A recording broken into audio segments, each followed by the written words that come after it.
ಎಲ್ಲರಿಗೂ ನಮಸ್ಕಾರ. ಧಾರವಾಡ ಕಟ್ಟೆಯ ಈ ಕಾರ್ಯಕ್ರಮದಲ್ಲಿ ನಡೆದಿರುವಂತಹ ಎಲ್ಲ ಗಣ್ಯ ಮಹನೀಯರಿಗೆ ಆತ್ಮೀಯ ಸ್ವಾಗತವನ್ನ ಕೋರ್ತೇವೆ. ಈಗಾಗಲೇ ಧಾರವಾಡ ಕಟ್ಟೆ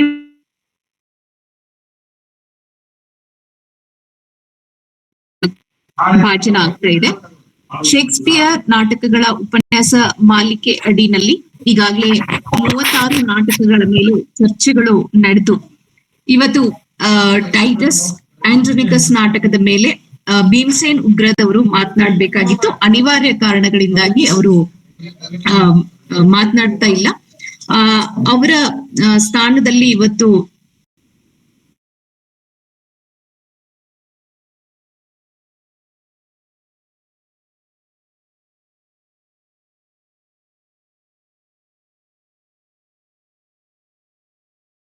ಇಲ್ಲಿ ನಡೆದಿರುವಂತಹ ಎಲ್ಲ ಗಣ್ಯ ಮಹನೀಯರಿಗೆ ಆತ್ಮೀಯ ಸ್ವಾಗತ ಸರ್. ನಮಸ್ಕಾರ. ಹಾಗೇನೆ ಕಾರ್ಯಕ್ರಮದ ಅಧ್ಯಕ್ಷತೆಯನ್ನ ವಹಿಸಿರುವಂತಹ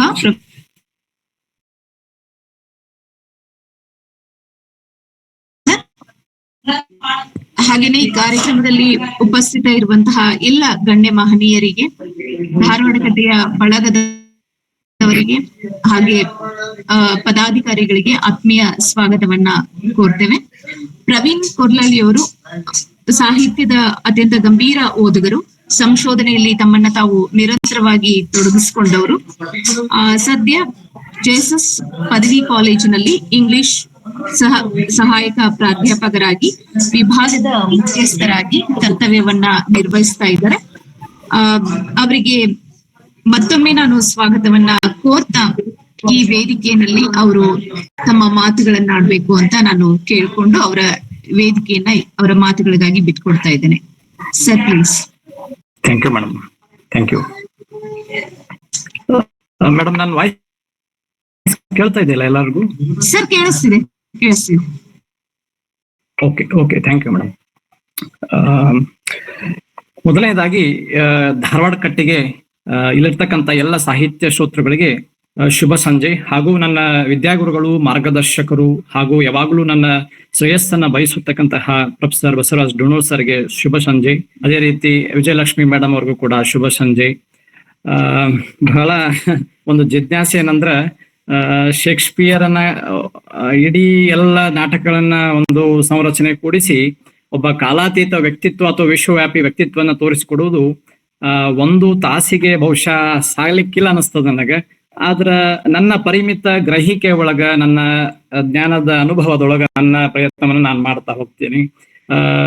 ಬಹುಶಃ ಕಾಲಾತೀತ ವ್ಯಕ್ತಿತ್ವದವರನ್ನ ಅಥವಾ ಈ ಟೈಮ್ಲೆಸ್ ಪರ್ಸನಾಲಿಟಿ ಅಂತ ಏನ್ ಕರಿತೀವಿ ನಾವು, ಅವರ ಬದುಕಿರುವ ಕಾಲ, ಸ್ಥಳ ಮತ್ತು ಅವರ ಈ ಸಾಂಸ್ಕೃತಿಕ ಹಿನ್ನೆಲೆಯನ್ನ ನೋಡ್ತಾ ಹೋದ್ರ ಅವರು ಯಾವುದೇ ಒಂದು ಕಾಲಕ್ಕೆ ಅಂಟಿಕೊಳ್ಳದೆ ಅಥವಾ ಯಾವುದೇ ಒಂದು ವಿದ್ಯಮಾನಕ್ಕೆ ಅಂಟಿಕೊಳ್ಳದೆ ಯಾವಾಗಲೂ ನಮ್ಮ ಮುಂದೆ ಪ್ರಸ್ತುತವಾಗಿ ಉಳಿತಾ ಹೋಗ್ತಾರೆ. ಬಹುಶಃ ಅವರು ಯಾವುದೇ ಕಾಲಘಟ್ಟದಲ್ಲಿ ಬದುಕಿದರೂ ಕೂಡ ಬಹುಶಃ ನಮ್ಮೆಲ್ಲರಿಗೂ ಕೂಡ ಇವತ್ತಿಗೂ ಬಹಳ ಪ್ರಸ್ತುತತೆಯನ್ನು ಉಳಿಸಿಕೊಳ್ಳುವ ಹಾಗೂ ಇವತ್ತಿನ ಅನೇಕ ಜ್ವಲಂತ ಸಮಸ್ಯೆಗಳಿಗೆ ಒಂದು ರೀತಿ ಪರಿಹಾರವಾಗಿ ಉಳಿತಾರಂತ ನನ್ನ ಮನೋಭಾವನೆ. ಈಗ ನಮ್ಗಿರ್ತಕ್ಕಂಥದ್ದು ಶೇಕ್ಸ್ಪಿಯರ್ ಇರಬಹುದು. ಒಂಚೂರು ನಾವು ಹಿಂದ್ಗಡೆ ಹೋದ್ರ ಇಲ್ಲಿರ್ತಕ್ಕಂಥ ಜಗದ್ಗುರು ಶಂಕರ ಭಗವತ್ಪಾದಾಚಾರ್ಯ ಆಚಾರ್ಯವಿಂದರನ್ನು ಹಿಡ್ಕೊಂಡು, ಬಸವಾದಿ ಪ್ರಮಥರಿಂದ ಹಿಡ್ಕೊಂಡು, ಬುದ್ಧ, ಕುವೆಂಪು, ಬೇಂದ್ರೆ, ದಾಸರಾದಿಗಳನ್ನ ಹಿಡ್ಕೊಂಡ್ರ ಇವರೆಲ್ಲರೂ ನಮ್ಮ ಕಣ್ಣ ಮುಂದೆ ಇವತ್ತು ಇಲ್ಲ. ಆದ್ರೆ ಅವರು ಬಿಟ್ಟು ಹೋದಂತಹ ಒಂದು ಹೇರಳವಾದ ಸಾಹಿತ್ಯ ನಮ್ಮೆಲ್ಲರಲ್ಲೂ ಕೂಡ ಇದೆ. ಯಾಕಂದ್ರ ಬಹುಶಃ ವ್ಯಕ್ತಿ ದೂರವಾಗ್ತಾನೆ, ಆದ ವ್ಯಕ್ತಿಯ ವಿಚಾರಗಳು ಮನುಷ್ಯನೊಂದಿಗೆ ಯಾವಾಗ್ಲೂ ನಡೀತಾನೆ ಹೋಗ್ತದೆ. ಆ ಹಿನ್ನೆಲೆ ಒಳಗ ನಾವು ಶೇಕ್ಸ್ಪಿಯರ್ನ ತಗೋಬೇಕಾಗ್ತದೆ. ಅದಕ್ಕೆ ಬೆನ್ ಜಾನ್ಸನ್ ಹೇಳೋದು ಬಹಳ ಕರೆಕ್ಟ್ ಅನಿಸ್ತದ. ಏನಂತಂದ್ರೆ, he is not for one age, he is for all ages. Okay, Shakespeare ಅಂತಕ್ಕಂಥವನು ಒಂದು ಕಾಲದ ಕನ್ನಡಿಯಾಗಿ ಕಾಣ್ತಾನೆ ಹೊರತು ಅವನು ಒಂದೇ ಕಾಲಕ್ಕೆ ಕೇವಲ 16ನೇ ಶತಮಾನಕ್ಕೆ ಅಥವಾ 17ನೇ ಶತಮಾನಕ್ಕೆ ಸೀಮಿತವಾಗಿ ಅವನನ್ನು ನೋಡುವುದು ಬಹುಶಃ ಇದು ದೊಡ್ಡ ತಪ್ಪಾಗ್ತದೆ. ನೋಡಿ, ಅಲ್ಲಿ ಆ ಒಂದು ಶತಮಾನದೊಳಗ ಬೆನ್ ಜಾನ್ಸನ್ ಇದ್ದ, ಕ್ರಿಸ್ಟೋಫರ್ ಮಾರ್ಲೋ ಇದ್ದ, ಜಾನ್ ಲಿಲ್ಲಿ ಇದ್ದ. So Christopher Marlowe was also one of the most famous playwrights. ಆದ್ರೂ ಕೂಡ ನಾವು ಇವತ್ತಿಗೆ ಶೇಕ್ಸ್ಪಿಯರ್ ಅನ್ನ ನೋಡ್ತಾ ಇದ್ದೇವೆ ಅಂತಂದ್ರ, ಶೇಕ್ಸ್ಪಿಯರ್ನ ಸಾಹಿತ್ಯದಲ್ಲಿರ್ತಕ್ಕಂಥ ಆ ವಿಶ್ವ ವ್ಯಾಪ್ತಿಕತೆ ಅದನ್ನ ನಾವೆಲ್ಲರೂ ಅರ್ಥ ಮಾಡಿಕೊಳ್ಳಬೇಕಾಗಿರುವಂತಹದ್ದು. ಅವನು ತನ್ನ ಕೃತಿಗಳಲ್ಲಿ ಮಾನವ ಸಹಜ ಸ್ವಭಾವಗಳನ್ನ, ಮಾನವನ ಭಾವನೆಗಳನ್ನ ಅತ್ಯಂತ ನೈಜವಾಗಿ ಚಿತ್ರಿಸ್ತಾ ಹೋಗ್ತಾನೆ. ಬಹುಶಃ ಶೇಕ್ಸ್ಪಿಯರನ್ನ ಪಾತ್ರಗಳನ್ನ ನೋಡ್ತಾ ಹೋದಾಗ ನಮ್ಮ ಪಾತ್ರಗಳು ಕೂಡ ನಮಗೆ ನೆನಪಾಗ್ತಾ ಹೋಗ್ತದೆ. ಅಂದ್ರೆ ಲೇಡಿ ಮ್ಯಾಕ್ಬೆತ್ ಆಗಿರಬಹುದು, ಒಥೇಲೋ ಆಗಿರಬಹುದು, ಅಥವಾ ಈ ಹ್ಯಾಮ್ಲೆಟನ ದ್ವಂದ್ವ ಆಗಿರಬಹುದು, ಅಥವಾ ಮ್ಯಾಕ್ಬೆತ್ನ ಮಹತ್ವಾಕಾಂಕ್ಷಿ ಆಗಿರಬಹುದು, ಕಿಂಗ್ ಲಿಯರನ ಅಸಹಾಯಕತೆ. 3 ಮಂದಿ ಕೇಳ್ತಾನ್ರಿ ಕಿಂಗ್ ಲಿಯರ್, ನೀವು ಎಷ್ಟು ಮಟ್ಟಿಗೆ ಪ್ರೀತಿ ಮಾಡ್ತೀರಿ? ಅವನ ನಿರೀಕ್ಷೆಗಳು, ಆ ನಿರೀಕ್ಷೆಗಳು ಹುಸಿಯಾಗುವಂತಹ ಸಂದರ್ಭಗಳಾಗಲಿ, ಅಥವಾ ಒಬ್ಬ ಅಧಿಕಾರಕ್ಕೆ ಏರಿದಂತಹ ಮನುಷ್ಯ ಯಾವ ರೀತಿಯಾದಂತಹ ವರ್ತನೆಯನ್ನ ತೋರಿಸಬೇಕು, ಅಥವಾ ನಿಜವಾದ ಪ್ರೀತಿ ಅಂದರೆ ಯಾವುದು, ಇವೆಲ್ಲವುಗಳು ಇವತ್ತಿಗೂ ನಮಗೆ ನಿತ್ಯ ಸಂಘರ್ಷದಲ್ಲಿ ನಡೀತಾ ಇದ್ದಾವೆ. ಹೀಗಾಗಿ ಶೇಕ್ಸ್ಪಿಯರ್ ನಮಗೆ ಅತ್ಯಂತ ಇವತ್ತಿಗೂ ಕೂಡ ಅಪ್ರಾಪ್ತವಾಗುವಂತಹ ಒಬ್ಬ ಬರಹಗಾರ.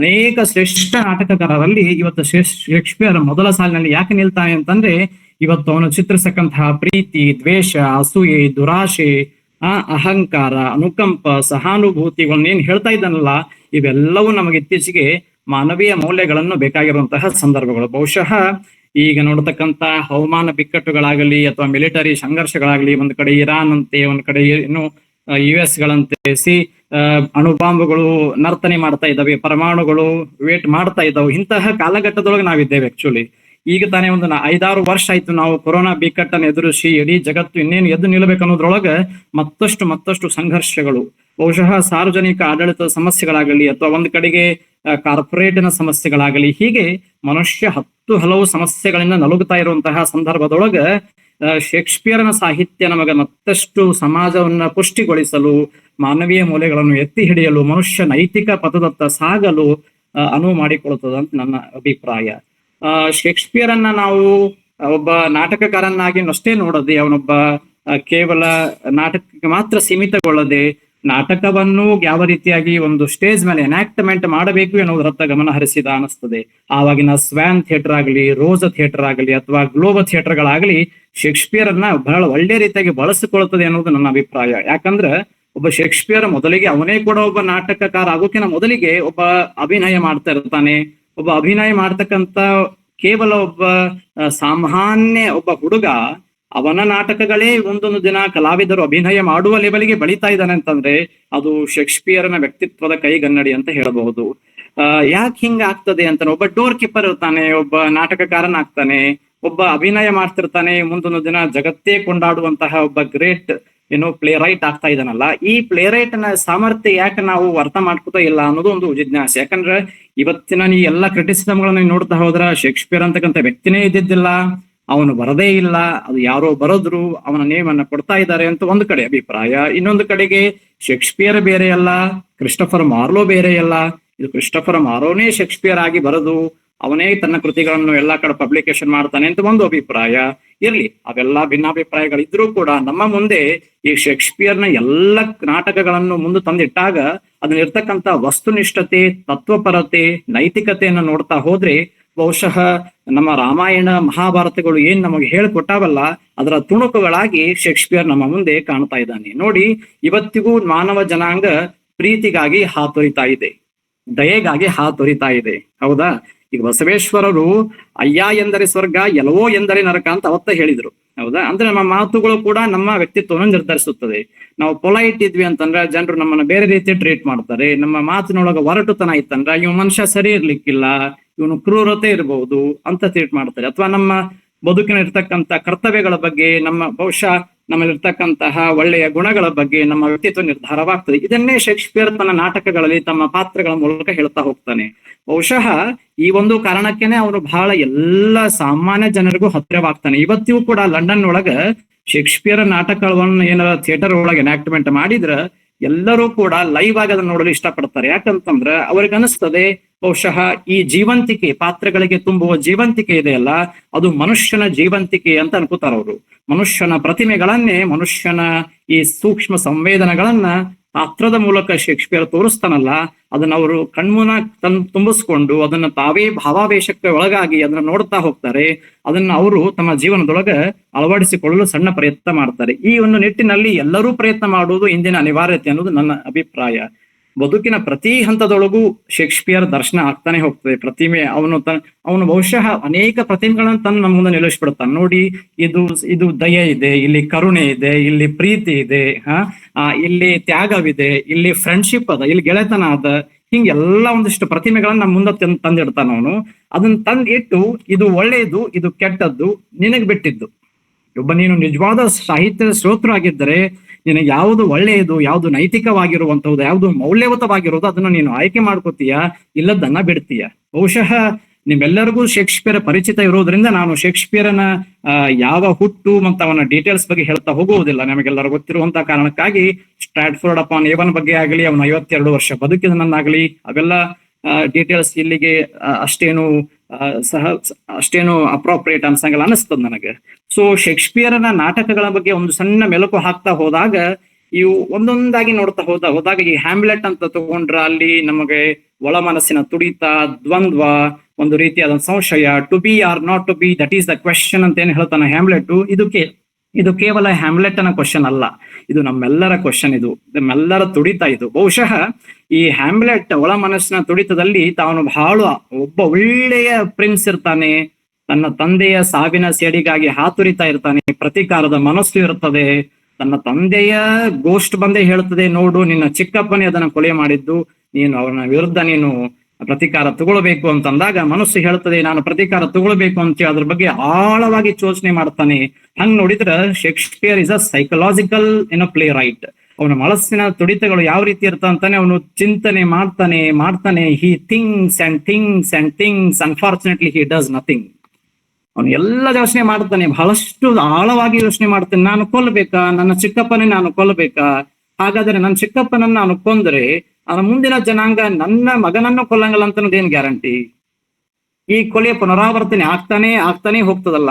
ಈ ಕೊಲೆಗೆ ಏನು ಎಂಡ್ ಅನ್ನೋದೇ ಇಲ್ವಾ? ಹಾಗಾದ್ರೆ ಕೊಲೆಗೆ ಸಾವೇ ಇಲ್ವಾ ಅಂತ ಮನುಷ್ಯ ಮಾನವೀಯತೆಯ ನೆಲೆಯಲ್ಲಿ ಬದುಕನ್ನು ಕಟ್ಟಿಕೊಳ್ಳುವ ಪ್ರಯತ್ನ ಒಂದು ಕಡೆ ಮಾಡ್ತಾ ಇದ್ದಾನೆ, ಇನ್ನೊಂದು ಕಡೆ ಈ ಸಂಘರ್ಷದ ಹಾದಿಗೆ ಕೊನೆ ಇಲ್ವಾ? ಹಾಗಾದ್ರೆ ನೋಡಿ ಎಷ್ಟು ನಮ್ಮಲ್ಲಿ ಆಳವಾಗಿ ಬೇರೂರುವಂತಹ ಒಂದು ಅದ್ಭುತವಾದಂತಹ ದುರಂತ ನಾಟಕ ಹ್ಯಾಮ್ಲೆಟ್. ಅಲ್ಲಿ ಹ್ಯಾಮ್ಲೆಟ್ ಹೇಳ್ತಾನೆ, there is nothing either good or bad, our thinking makes it so. ನನಗಿದು ಬಹಳ ಅಪ್ಯಾಯಮಾನವಾಗಿ ಕಾಣುವಂತಹ ಒಂದು ಕೊಟೇಶನ್. ಅಂದ್ರೆ ಮನುಷ್ಯನ ಯೋಚನೆಗಳೇ ಯಾವುದು ಒಳ್ಳೆಯದು ಯಾವುದು ಕೆಟ್ಟದ್ದನ್ನ ನಿರ್ಧರಿಸುತ್ತದೆ. ಅವನ ಯೋಚನೆಗಳು ಬಹುಶಃ ಪಾಸಿಟಿವ್ ಆಗಿದ್ರೆ ಎಲ್ಲವೂ ಪಾರದರ್ಶಕವಾಗಿ ಕಾಣುತ್ತದೆ, ಇಲ್ಲದಂದ್ರೆ ಎಲ್ಲವೂ ಇವಿಲ್ ಆಗಿ ಕಾಣಿಸ್ತದೆ, ಎಲ್ಲವೂ ಅನೈತಿಕವಾಗಿ ಕಾಣಿಸುತ್ತದೆ ಅಂತ ಅರ್ಥ. ಬಹುಶಃ ಇದನ್ನು ನಾವು ಕೇವಲ ಹ್ಯಾಮ್ಲೆಟ್ ಕಾಂಟೆಕ್ಸ್ಟ್ ತಗೊಳ್ಳಾರ್ದ ಪ್ರತಿನಿತ್ಯದ ಬದುಕಿನೊಳಗೆ ತಗೊಂಡ್ರ ಭಾರಿ ಈಸಿ ಅನಿಸ್ತದ. ಅಂದ್ರ there is nothing either good or bad in a sense like how John Milton says the mind itself is a heaven and hell, right? We have to direct our mind. ಇವತ್ತು ಎಲ್ಲರೂ ಅದ್ರ ಬಗ್ಗೆನೇ ಮಾತಾಡ್ತಾ ಇರೋ ಸಂದರ್ಭ. ಯುದ್ಧ ನಡೀತಾ ಇದೆ, ಸಂಘರ್ಷ ಮಿತಿ ಮೀರಿದೆ. ಒಂದ್ ಕಡೆ ಬಡತನ, ಇನ್ನೊಂದ್ ಕಡೆ ಅಪೌಷ್ಟಿಕತೆ, ಆಹಾಕಾರ, ಅಧಿಕಾರ ಲಾಲಸೆ. ನಾವು ಎಂತಹ ಕಾಲದಲ್ಲಿ ಇದ್ದೇವೆ ಅಂತಂದ್ರೆ ಇವತ್ತು ನಮಗೆ ಈ ಸಂದರ್ಭದಲ್ಲಿ ತಿನ್ನಲು ಊಟವಿದೆ, ಕುಡಿಯಲು ನೀರಿದೆ ಅಂದ್ರೆ ಬಹುಶಃ ನಾವೇ ಸುಖಿಗಳು. ಅಂತಹ ಪರಿಸ್ಥಿತಿ ಒಳಗಿರ್ತಕ್ಕಂಥ ನಾವು ಇವತ್ತು ಶೇಕ್ಸ್ಪಿಯರ್ ಅನ್ನ ಮುನ್ನೆಲೆಗೆ ತಂದ್ಕೊಂಡು ಅರ್ಥ ಮಾಡಿಕೊಳ್ಳೋದು ಬಹಳ ಇಂಪಾರ್ಟೆಂಟ್ ಅದ. ಅಂದ್ರ ಶೇಕ್ಸ್ಪಿಯರ್ ಏನ್ ಮಾಡ್ತಾನಂತಂದ್ರೆ ಇವತ್ತಿನ ಜ್ವಲಂತ ಸಮಸ್ಯೆಗಳಿಗೆ ಉದಾಹರಣೆಯಾಗಿ ನಿಲ್ತಾನೆ ತನ್ನ ಪ್ರತಿಮೆಗಳ ಮೂಲಕ. ಯಾಕಂತಂದ್ರೆ ಹ್ಯಾಮ್ಲೆಟ್ ನ ಸಮಸ್ಯೆ ಇವತ್ತು ಯಾರಾದ್ರೂ ಸಮಸ್ಯೆ ಆಗಿರಬಹುದು. ಹ್ಯಾಮ್ಲೆಟ್ ತನ್ನೊಳಗಿರ್ತಕ್ಕಂಥ ಆ ಒಂದು ಸೂಕ್ಷ್ಮತೆಯನ್ನ ಬೇರೆಯವರಿಗೂ ಹಚ್ಚಬಹುದು. ಯಾಕಂದ್ರೆ ಹ್ಯಾಮ್ಲೆಟ್ ನಲ್ಲಿ ಇರ್ತಕ್ಕಂತಹ ಪ್ರತೀಕಾರ ಅದು ತನ್ನಷ್ಟಕ್ಕೆ ತಾನೇ ಆವಿರ್ಭಾವಗೊಂಡಿರುವಂತಹದ್ದಲ್ಲ. ಅದು ಅವರ ತಂದೆಯ ಮೂಲಕ ಬಂದು ಅವನಿಗೆ ಆ ರೀತಿಯಾಗಿ ಹೇಳ್ತದೆ. ಆದ್ರೆ ಕಡಿಕ ಡಿಸಿಷನ್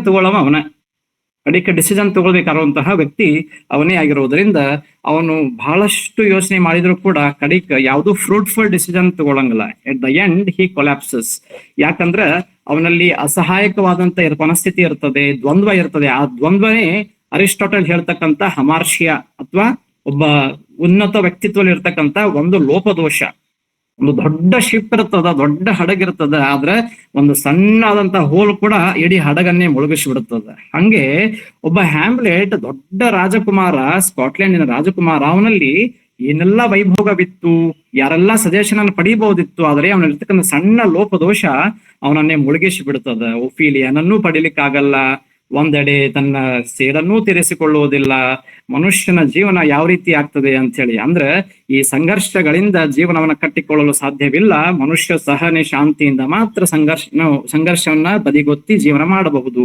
ಅನೇಕ ವಿಚಾರಗಳನ್ನ ಹೇಳ್ತಾ ಹೋಗ್ತಾನೆ. ಬಹುಶಃ ಹ್ಯಾಮ್ಲೆಟ್ ನಂತಹ ನಾವು ದುರಂತ ನಾಟಕಗಳನ್ನು ನೋಡಿದಾಗ ದುರಂತದ ಹಿನ್ನೆಲೆ ಏನು ಅಂತ ನಮಗೆ ಗೊತ್ತಾಗ್ತದೆ. ಓಕೆ, ಸಣ್ಣ ಒಂದು ಕಾರಣ ಎಂತಹ ಮಹಾ ಅಧಪತನಕ್ಕೆ ಕಾರಣವಾಗಬಹುದು ಅಂತಕ್ಕಂಥದ್ದಲ್ಲಿ ಹ್ಯಾಮ್ಲೆಟ್ ನಮಗೆ ಬಹಳ ಇಂಪಾರ್ಟೆಂಟ್ ಆದಂತಹ ದುರಂತ ನಾಟಕ. ಅದೇ ರೀತಿಯಾಗಿ ಮ್ಯಾಕ್ಬೆತ್ ಅನ್ನ ನಾವು ನೋಡ್ತಾ ಹೋದಾಗ ಬಹುಶಃ ಮ್ಯಾಕ್ಬೆತ್ ನಾಟಕದೊಳಗ ಮನುಷ್ಯನ ಮಹತ್ವಾಕಾಂಕ್ಷೆಯನ್ನು ಬದುಕನ್ನು ಅಸ್ಥಿರಗೊಳಿಸುವ ಶಕ್ತಿಯಾಗಿ ಶೇಕ್ಸ್ಪಿಯರ್ ಬಳಸ್ತಾನೆ ಅಂತ. ಅಂದ್ರ ನನ್ನ ಉದ್ದೇಶಗಳಿಗೆ ಪ್ರಚೋದನೆ ಏನಂದ್ರೆ ಮುನ್ನುಗ್ಗುವ ಮಹತ್ವಾಕಾಂಕ್ಷೆ ಮಾತ್ರ ಅಂತ ಹೇಳ್ತಾನೆ ಹ್ಯಾಮ್ಲೆಟ್, ಐ ಮೀನ್ ಮ್ಯಾಕ್ಬೆತ್. ಅವನು ಮ್ಯಾಕ್ಬೆತ್ ಹೇಳ್ತಾನೆ ಐ ಹ್ಯಾವ್ ವಾಲ್ಟಿಂಗ್ ಆಂಬಿಷನ್ ಅಂತ ಹೇಳ್ತಾನೆ. ಅವನು he uses that phrase vaulting ambition and he says see I quote Hamlet. So vaulting ambition which overleaps itself and falls on the other ಅಂತ ಹೇಳ್ತಾನೆ ಅವನು. ಅಂದ್ರೆ ನನ್ನೊಳಗೆ ಮುನ್ನುಗ್ಗುವ ಮಹತ್ವಾಕಾಂಕ್ಷೆ ಇದೆ, ನಾನು ಪಡಿಬೇಕು ಅಂತಕ್ಕಂಥದ್ದು. ಆದರೆ ಆ ಮೂರು ವಿಚಸ್ಗಳು ಬಂದು ಅವನಿಗೆ ಹೇಳೋಕಿನ ಮೊದಲಿಗೆ ಅವನ ತಲೆಯಲ್ಲಿ ಅಧಿಕಾರದ ಒಂಚೂರು ಆಲಸೆ ಇರೋದಿಲ್ಲ. ಬಹುಶಃ ಅವನು ತನ್ನ ಹೆಂಡತಿಗೆ ಲೇಡಿ ಮ್ಯಾಕ್ಬೆತ್ಗೆ ಇದನ್ನ ಹೇಳಿಲ್ಲ ಅಂದ್ರೆ ಚಲೋ ಆಗ್ತಿತ್ತೇನೋ ಅಂತ ನನಗೆ ಅನಿಸ್ತದೆ. ಬಹುಶಃ ಇರ್ಲಿ, ಚರ್ಚೆ ಬೇರೆ. ಲೇಡಿ ಮ್ಯಾಕ್ಬೆತ್ ಹೇಳ್ತಾನೆ, ಲೇಡಿ ಮ್ಯಾಕ್ಬೆತ್ ಅನ್ಕೋತಾಳೆ ನಾನು ರಾಣಿ ಆಗ್ತೀನಲ್ಲ ಹಾಗಂತಂದ್ರೆ ಅಂತ ಹೇಳಿ, ಡಂಕನ್ ಅನ್ನ ನಾವು ಕೊಲ್ಲಬಹುದಲ್ಲ ಅಂತೇಳಿ. ಈ ವಿಕೃತವಾದಂತಹ ಮನಸ್ಥಿತಿ ಹೇಗೆ ಬಂತು ಅಂತಕ್ಕಂಥದ್ದು ಇವತ್ತಿಗೂ ನಾವು ಕುರ್ಚಿಗಾಗಿ ಅಧಿಕಾರಕ್ಕಾಗಿ ಏನೆಲ್ಲ ಹರಸಾಹಸ ಮಾಡ್ತಾ ಇದ್ದಾರೆ, ಏನೆಲ್ಲ ಹೋರಾಟ ಮಾಡ್ತಾ ಇದ್ದಾರೆ ಕಣ್ಮುಂದೆ ನೋಡ್ತಾ ಇದ್ದೇವೆ. ಬಹುಶಃ ಈ ಮ್ಯಾಕ್ಬೆತ್ನ ಓವರ್ ಆಂಬಿಷನ್ ಅನ್ನ ಇವತ್ತಿನ ಪ್ರೆಸೆಂಟ್ ಎಲ್ಲ ಬಹುತೇಕ ರಾಜಕಾರಣಿಗಳಲ್ಲೂ ನಾವು ನೋಡಬಹುದು. ಅದು ಬಹುಶಃ ನಮ್ಮ ಭಾರತಕ್ಕೆ ಅಷ್ಟೇ ಸೀಮಿತವಲ್ಲದೆ ಇಡೀ ವಿಶ್ವದುದ್ದಕ್ಕೂ ಬೇಕಾದ. ಯಾಕಂದ್ರೆ ಅಧಿಕಾರ ಮನುಷ್ಯನಿಗೆ ಒಂಥರ, ಅದಕ್ಕೂ ಎಲ್ಲೋ ಒಂದ್ ಕಡೆ ನಾನು ಸಣ್ಣ ಚುಟುಕು ಕೇಳಿದೆ, ಸಿಕ್ಕರೆ ಸಾಕು ಅವಕಾಶ ನುಂಗುತ್ತಾರೆ ಆಕಾಶ ಅಂತ ಹೇಳಿ. ಅಂದ್ರೆ ಬಹುಶಃ ಮನುಷ್ಯನ ಲಾಲಸೆಗೆ ಕೊನೆಯೇ ಇಲ್ಲ ಅನ್ನೋ ಮಟ್ಟಿಗೆ ಬಿಹೇವ್ ಮಾಡ್ತಾನ ಅವನು. ಥೇನ್ ಆಫ್ ಕ್ಯಾವಡರ್ ಇದ್ದ, ಜನರಲ್ ಇದ್ದ, ಡಂಕನ್ ರಾಜನ ನೆಚ್ಚಿನ ಒಬ್ಬ ಜನರಲ್ ಇರ್ತಕ್ಕಂಥವನು, ವಾರಿಯರ್ ಇರ್ತಕ್ಕಂಥವನು ತಾನೇ ರಾಜನಾಗಬೇಕು ಅಂತ ಬಯಸ್ತಾನಲ್ಲ. ಇದು ಮತ್ತೆ ಅನೈತಿಕ ಅಲ್ಲ ಅಂದ್ರೆ ಮತ್ತೇನಿದೆ ಹಾಗಾದ್ರೆ? This is a question. ಅಲ್ಲಿ ನನಗೆ ಬಹಳ ಇಂಟ್ರೆಸ್ಟಿಂಗ್ ಅನ್ಸುದಂತೇನಂತಂದ್ರೆ, ಲೇಡಿ ಮ್ಯಾಕ್ಬೆತ್ ಹೇಳ್ತಾಳೆ, come your spirits that tend on mortal thoughts unsex me here and fill me from the crown to the toe top full of direst cruelty. See the last phrase, from clone to the toe, top full of direst cruelty. This is absolutely pathetic. ಒಬ್ಬ ಹೆಣ್ಣು ಮಗಳು ಈ ರೀತಿಯಾಗಿ ನನ್ನಲ್ಲಿ ಅಡಿಯಿಂದ ಮುಡಿವರೆಗೂ ಕ್ರೂರತ್ವವನ್ನ ಕೊಡು, ನನಗೆ ಈ ಸೇಡನ್ನು ತೀರಿಸಿಕೊಳ್ಳುವುದನ್ನು ಕೊಡು, ನನಗೆ ನಾನು ರಾಣಿಯಾಗುವುದಕ್ಕಾಗಿ ನನ್ನ ಅಪ್ಪನ ಸ್ಥಾನದಲ್ಲಿರುವ ಡಂಕನನ್ನು ಕೊಲ್ಲಲು ಕೂಡ ನನಗೆ ಶಕ್ತಿಯನ್ನು ಕೊಡು ಅಂತ ಕೇಳ್ತಾಳಲ್ಲ. This is nothing but tragic flaw of her character, I feel. And ಅದೇ ನಾಟಕದಲ್ಲಿ ಮುಂದುವರಿತಾ ಸ್ವವಿಮರ್ಶೆ ಮಾಡ್ತಾ ಹೋದ್ರೆ ನೈತಿಕ ಸಂಯಮ ಅಂದ್ರೆ ಏನು, ಅಧಿಕಾರ ಯಾಕೆ ಬೇಕಾಗಿದೆ, ಅಧಿಕಾರದ ತರ್ಕ, ಇದನ್ನೆಲ್ಲ ವಿಶ್ಲೇಷಣೆ ಮಾಡ್ತಾ ಹೋಗ್ತದೆ. ಬಹುಶಃ ವರ್ತಮಾನದಲ್ಲಿ ಇಂತಹ ವಿಸ್ತರಣವಾದಿ ಮಹತ್ವಾಕಾಂಕ್ಷೆಯು ಮಾನವೀಯತೆಯ ಪರಿಮಿತಿ, ಅದರ ನೆಲೆ ಏನನ್ನ ನಮಗೆ ತೋರಿಸಿಕೊಡ್ತಾ ಹೋಗ್ತದೆ. ಬಹುಶಃ ಅಧಿಕಾರ ಕೇವಲ ಕೆಲವು ವರ್ಷಗಳು ಇರಬಹುದು, ಆದರೆ ಮನುಷ್ಯನ ಬದುಕು, ಪ್ರೀತಿ, ಅನುರಾಗಗಳಿಂದ ಕೂಡಿರಬೇಕು ಅನ್ನೋದನ್ನ ಇಂಡೈರೆಕ್ಟ್ ಆಗಿ ಹೇಳ್ತಾ ಹೋಗ್ತದೆ. ಅದೇ ಮ್ಯಾಕ್ಬೆತ್ ನಾಟಕದೊಳಗೆ ಅವನು ಹೇಳ್ತಾನೆ, A little water clears us of this deed, A little water clears us of this deed. ಅಂದ್ರೆ ಸ್ವಲ್ಪ ಒಂಚೂರು ನೀರ್ ತಕೊಂಡ್ರೆ ಸಾಕು ಈ ಎಲ್ಲ ಗಿಲ್ಟಿನೆಸ್ ಹೋಗ್ಬಿಡ್ತದ ಅಂತಕ್ಕಂಥವ್ರು. ಮತ್ತೆ ಹಂಗ್ಯಾಕೆ ಹೇಳಿದ್ರು, all the perfume of Arabia will not sweeten this little hand ಅಂತ ಯಾಕೆ ಹೇಳಿದ್ರು ಅನ್ನೋ ಕ್ವಶನ್ ಬರ್ತದೆ. ಹೌದಾ? ಅಷ್ಟೊಂದು ಕಾನ್ಫಿಡೆಂಟ್ ಆಗಿರುವಂತಹ ಲೇಡಿ ಮ್ಯಾಕ್ಬೆತ್ ಲಾಸ್ಟಿಗೆ 5ನೇ ಅಂಕದೊಳಗ ಸ್ಲೀಪ್ ವಾಕಿಂಗ್ ಸೀನ್ ಮಾಡ್ಕೋತ ಹೋಗ್ತಾಳಲ್ಲ, ಯಾಕೆ ಅಂತ ಕ್ವಶನ್ ಬರ್ತದೆ. Life is a tale told by an idiot, it's full of sounds and furies signifying nothing ಅಂತ ಒಂದು ಎಂಟಿನೆಸ್, ನಿರರ್ಥಕತೆಗೆ ಹೋಗ್ಬಿಡ್ತಾನಲ್ಲ ಮ್ಯಾಕ್ಬೆತ್. ಯಾಕೆ? ಅಷ್ಟೊಂದು ದೊಡ್ಡ ಜನರಲ್ ಇರ್ತಾನೆ, ಅಷ್ಟೊಂದು ಆ ಪರಾಕ್ರಮಿ ಇರ್ತಕ್ಕಂಥ ಮ್ಯಾಕ್ಬೆತ್ ಕಡೆಗೆ ಮಣ್ಣಾಗ್ತಾನಲ್ಲ, ಯಾಕೆ? ನೋಡಿ, ಅವನು ಅಧಿಕಾರಕ್ಕಾಗಿ ಡಂಕನ್ ಅನ್ನ ಕೊಲ್ತಾನೆ, ಬ್ಯಾಂಕೋನನ್ನ ಟ್ರೇಸ್ ಮಾಡ್ತಾನೆ, ಬ್ಯಾಂಕೋನ್ ಮಗನನ್ನ ಹುಡುಕ್ತಾನೆ, ಬ್ಯಾಂಕೋನ್ ಮಗನ ಸಾಯ್ತಾನೆ, ಬ್ಯಾಂಕೋ ಸಿಗಲ್ಲ. ಅಂದ್ರೆ ಒಂದು ಮೀಟಿಂಗ್ ಒಳಗ್ ಕೂತಿರ್ತಾನೆ, ಬ್ಯಾಂಕೆಟ್ ಒಳಗಿರ್ತಾನೆ, ಬ್ಯಾಂಕೋ ಸ್ಕಲ್ ಬಂದಂತಹ ಒಂದು ಹ್ಯಾಲ್ಯೂಸಿನೇಷನ್ ಕ್ರಿಯೇಟ್ ಆಗ್ತದ ಒಳಗ. ಅಂದ್ರೆ ನಾನು ಏನ್ ಹೇಳ್ಬೇಕಾಗಿದೆ ಅಂತಂದ್ರೆ, ಯಾವುದು ಈಸಿಯಾಗಿ ನಮಗೆ ಬರ್ತದಲ್ಲ ಅದು ಈಸಿಯಾಗಿ ಹೋಗ್ತದೆ. What comes easily that goes easily, what comes by didn't of hard work, what comes by right channel, that will be with you for a long time. ನನಗೆ ವಿಚಿತ್ರ ಅನ್ಸೋದು ಅಂತಂದ್ರೆ ಅಲ್ಲಿ ಮ್ಯಾಲ್ಕಮಿಗೆ ನೈತಿಕವಾಗಿ ಅವಕಾಶವಿತ್ತು. ಅಲ್ಲಿ ಅವನು the end of the day of course Malcolm became the king of Scotland, that is different story. ಹಾಗೆ ನೋಡಿದ್ರೆ ಡಂಕನ್ನ ಸಹಜ ಸಾವಾಗಿದ್ರೆ ಮ್ಯಾಲ್ಕಮಿಗೆ ಅವಕಾಶವಿತ್ತು. ಆದ್ರೆ ಇವನು ಹಿಂಬಾಗಿಲಿನಿಂದ ಬಂದು ಅವನನ್ನ ಕೊಂದು ತಾನು ಅಧಿಕಾರಕ್ಕೆ ಏರ್ತಾನಲ್ಲ. ಇವತ್ತು ಏನ್ ನಡೀತಾ ಇದೆ ನಮ್ಮ ರಾಜಕಾರಣದಲ್ಲಿ ನೋಡಿದ್ರೆ ಎಲ್ಲರೂ ನೀವು, ಇವತ್ತೊಂದು ಪಕ್ಷದೊಳಗಿರ್ತಾರೆ, ನಾಳೆ ಇನ್ನೊಂದು ಪಕ್ಷದೊಳಗೆ ಹೋಗ್ತಾರೆ. ಇವರನ್ನ ಯಾವ ನೈತಿಕತೆಯಿಂದ ನಾವು ಕೇಳಬೇಕು? ಅದಕ್ಕೆ ನಮಗೆ ಶೇಕ್ಸ್ಪಿಯರ್ ಇವತ್ತಿಗೂ ವರ್ತಮಾನದಲ್ಲಿ ಧ್ವನಿಸ್ತಾ ಇದ್ದಾನೆ. ಕಾಲಾತೀತವಾಗಿ ಯಾಕೆ ಕಾಣಿಸ್ತಾ ಇದ್ದಾನೆ ಶೇಕ್ಸ್ಪಿಯರ್ ಅಂತ ನಾವು ಬಗೆದಷ್ಟು ಮತ್ತಷ್ಟು ಹತ್ತಿರವಾಗ್ತಾ ಹೋಗ್ತಾ ಇದ್ದಾನೆ. ಓಕೆ, ಮ್ಯಾಕ್ಬೆತ್ ಈ ನಿಟ್ಟೊಳಗೆ ಒಂದು ಬಹಳ ಅತ್ಯಂತ ವರ್ತಮಾನಿಕವಾದಂತಹ ದುರಂತ ನಾಟಕ ಅಂತ ನಾನು ಹೇಳಿಕ್ ಬಯಸ್ತಾ ಇದ್ದೇನೆ. ಸೊ ಒಂದು ಕೊಲೆ ಮಾಡ್ತಕ್ಕಂಥವನು ಹಂಗೆ ಸೀರೀಸ್ ಆಫ್ ಕೊಲೆಗಳನ್ನ ಮಾಡ್ತಾ ಹೋಗ್ತಾನೆ, ಒಂದು ತಪ್ಪನ್ನ ಮುಚ್ಚಲು ಹಲವಾರು ತಪ್ಪುಗಳನ್ನ ಮಾಡ್ತಾ ಹೋಗ್ತಾನೆ. ಇದು ಅವನಲ್ಲಿ ಇರ್ತಕ್ಕಂಥ ಟ್ರಾಜಿಕ್ ಫ್ಲಾ. ಅವನಲ್ಲಿ ಎಲ್ಲ ಒಳ್ಳೆಯ ಗುಣಗಳಿದ್ದು ಬಹುಶಃ ಮ್ಯಾಕ್ಬೆತ್ ಏನಾರ ಲೇಡಿ ಮ್ಯಾಕ್ಬೆತ್ ಮಾತು ಕೇಳಿಲ್ಲ ಅಂತಂದ್ರ ಬಹುಶಃ ಕತೆ ಬೇರೆ ಆಗ್ತಿತ್ತೇನೋ ನನ್ನ ಅನಿಸಿಕೆ.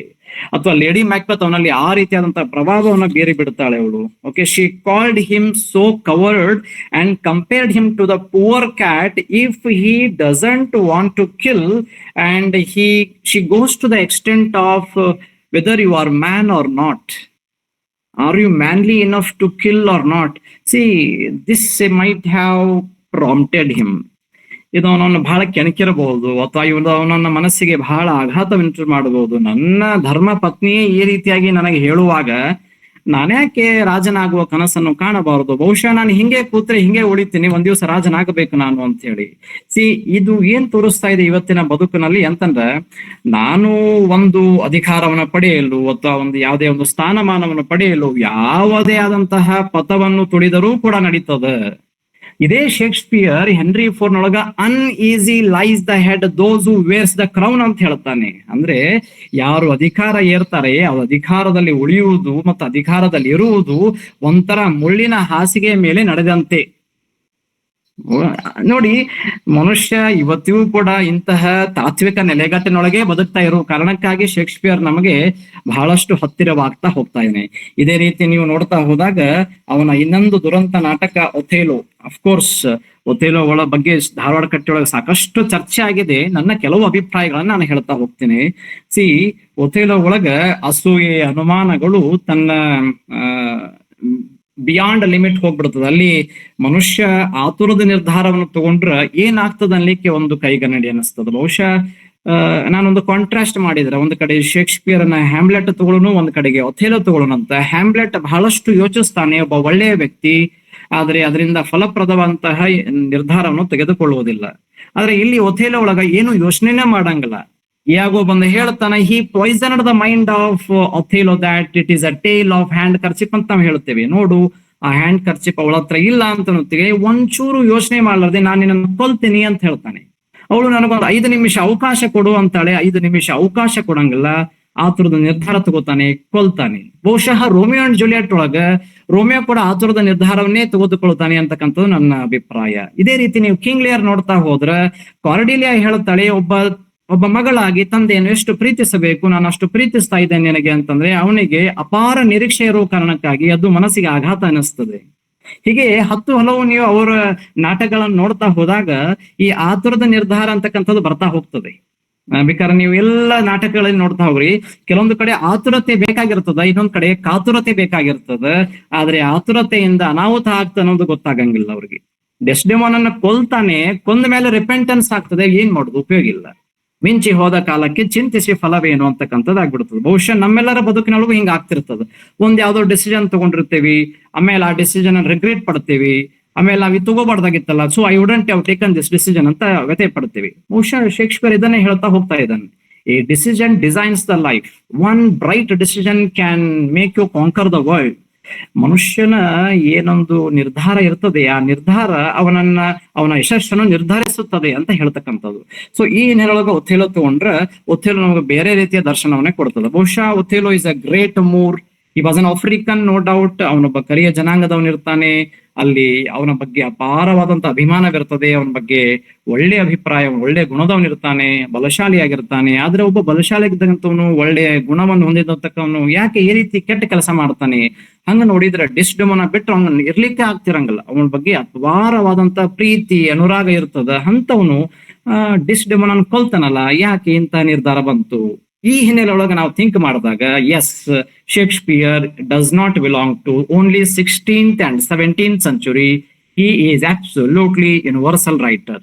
ಓಕೆ, ಅವನೊಬ್ಬ ಕಾಲಾತೀತ ಬರಹಗಾರ, ಒಂದು ಕಾಲಕ್ಕೆ ಸೀಮಿತವಲ್ಲದ. ಅದಕ್ಕೆ ನಮಗೆ ಇವತ್ತು ಮತ್ತೆ ಮತ್ತೆ ಶೇಕ್ಸ್ಪಿಯರ್, ಇವತ್ತು ಆಕ್ಚುಲಿ ನಾವು ಹಂಗ್ ನೋಡಿದ್ರೆ ಶೇಕ್ಸ್ಪಿಯರ್ ಅನ್ನ ಡಿಕನ್ಸ್ಟ್ರಕ್ಷನ್ ಮಾಡಬೇಕು, ಅವನನ್ನ ಮತ್ತೆ ಬೇರೆ ಬೇರೆ ಆಂಗಲ್ ಒಳಗೆ ನೋಡಬೇಕು. ಶೇಕ್ಸ್ಪಿಯರ್ ಒಳಗೆ ಒಬ್ಬ ಫಿಲಾಸಫರ್ ಇದ್ದ, ಒಬ್ಬ ತತ್ವಜ್ಞಾನಿ ಇದ್ದ, ಒಬ್ಬ ಮನೋವಿಜ್ಞಾನಿ ಇದ್ದ. ಹಂಗ್ ನೋಡಿದ್ರೆ ಅವನು ಕೇವಲ ನಾಟಕಕಾರ ಅಂತ ಹೇಳುವುದು ಅಸಮಂಜಸ ಅನಿಸ್ತದ. ಯಾಕಂದ್ರೆ ಒಬ್ಬ ನಾಟಕಕಾರ ಕೇವಲ ಒಂದು 4-5 ಪಾತ್ರಗಳನ್ನು ತಗೊಂಡು ಒಂದಿಷ್ಟು ಯಾವುದೋ ಒಂದು ಹಿನ್ನೆಲೆ ಒಳಗಿರ್ತಕ್ಕಂಥ ಕಥೆಯನ್ನ ಹೆಣೆದು ವೇದಿಕೆ ಮೇಲೆ ಪ್ರದರ್ಶನ ಮಾಡಬಹುದು. ಶೇಕ್ಸ್ಪಿಯರ್ ಅಷ್ಟೇ ಮಾಡ್ಲಿಲ್ಲಲ್ಲ.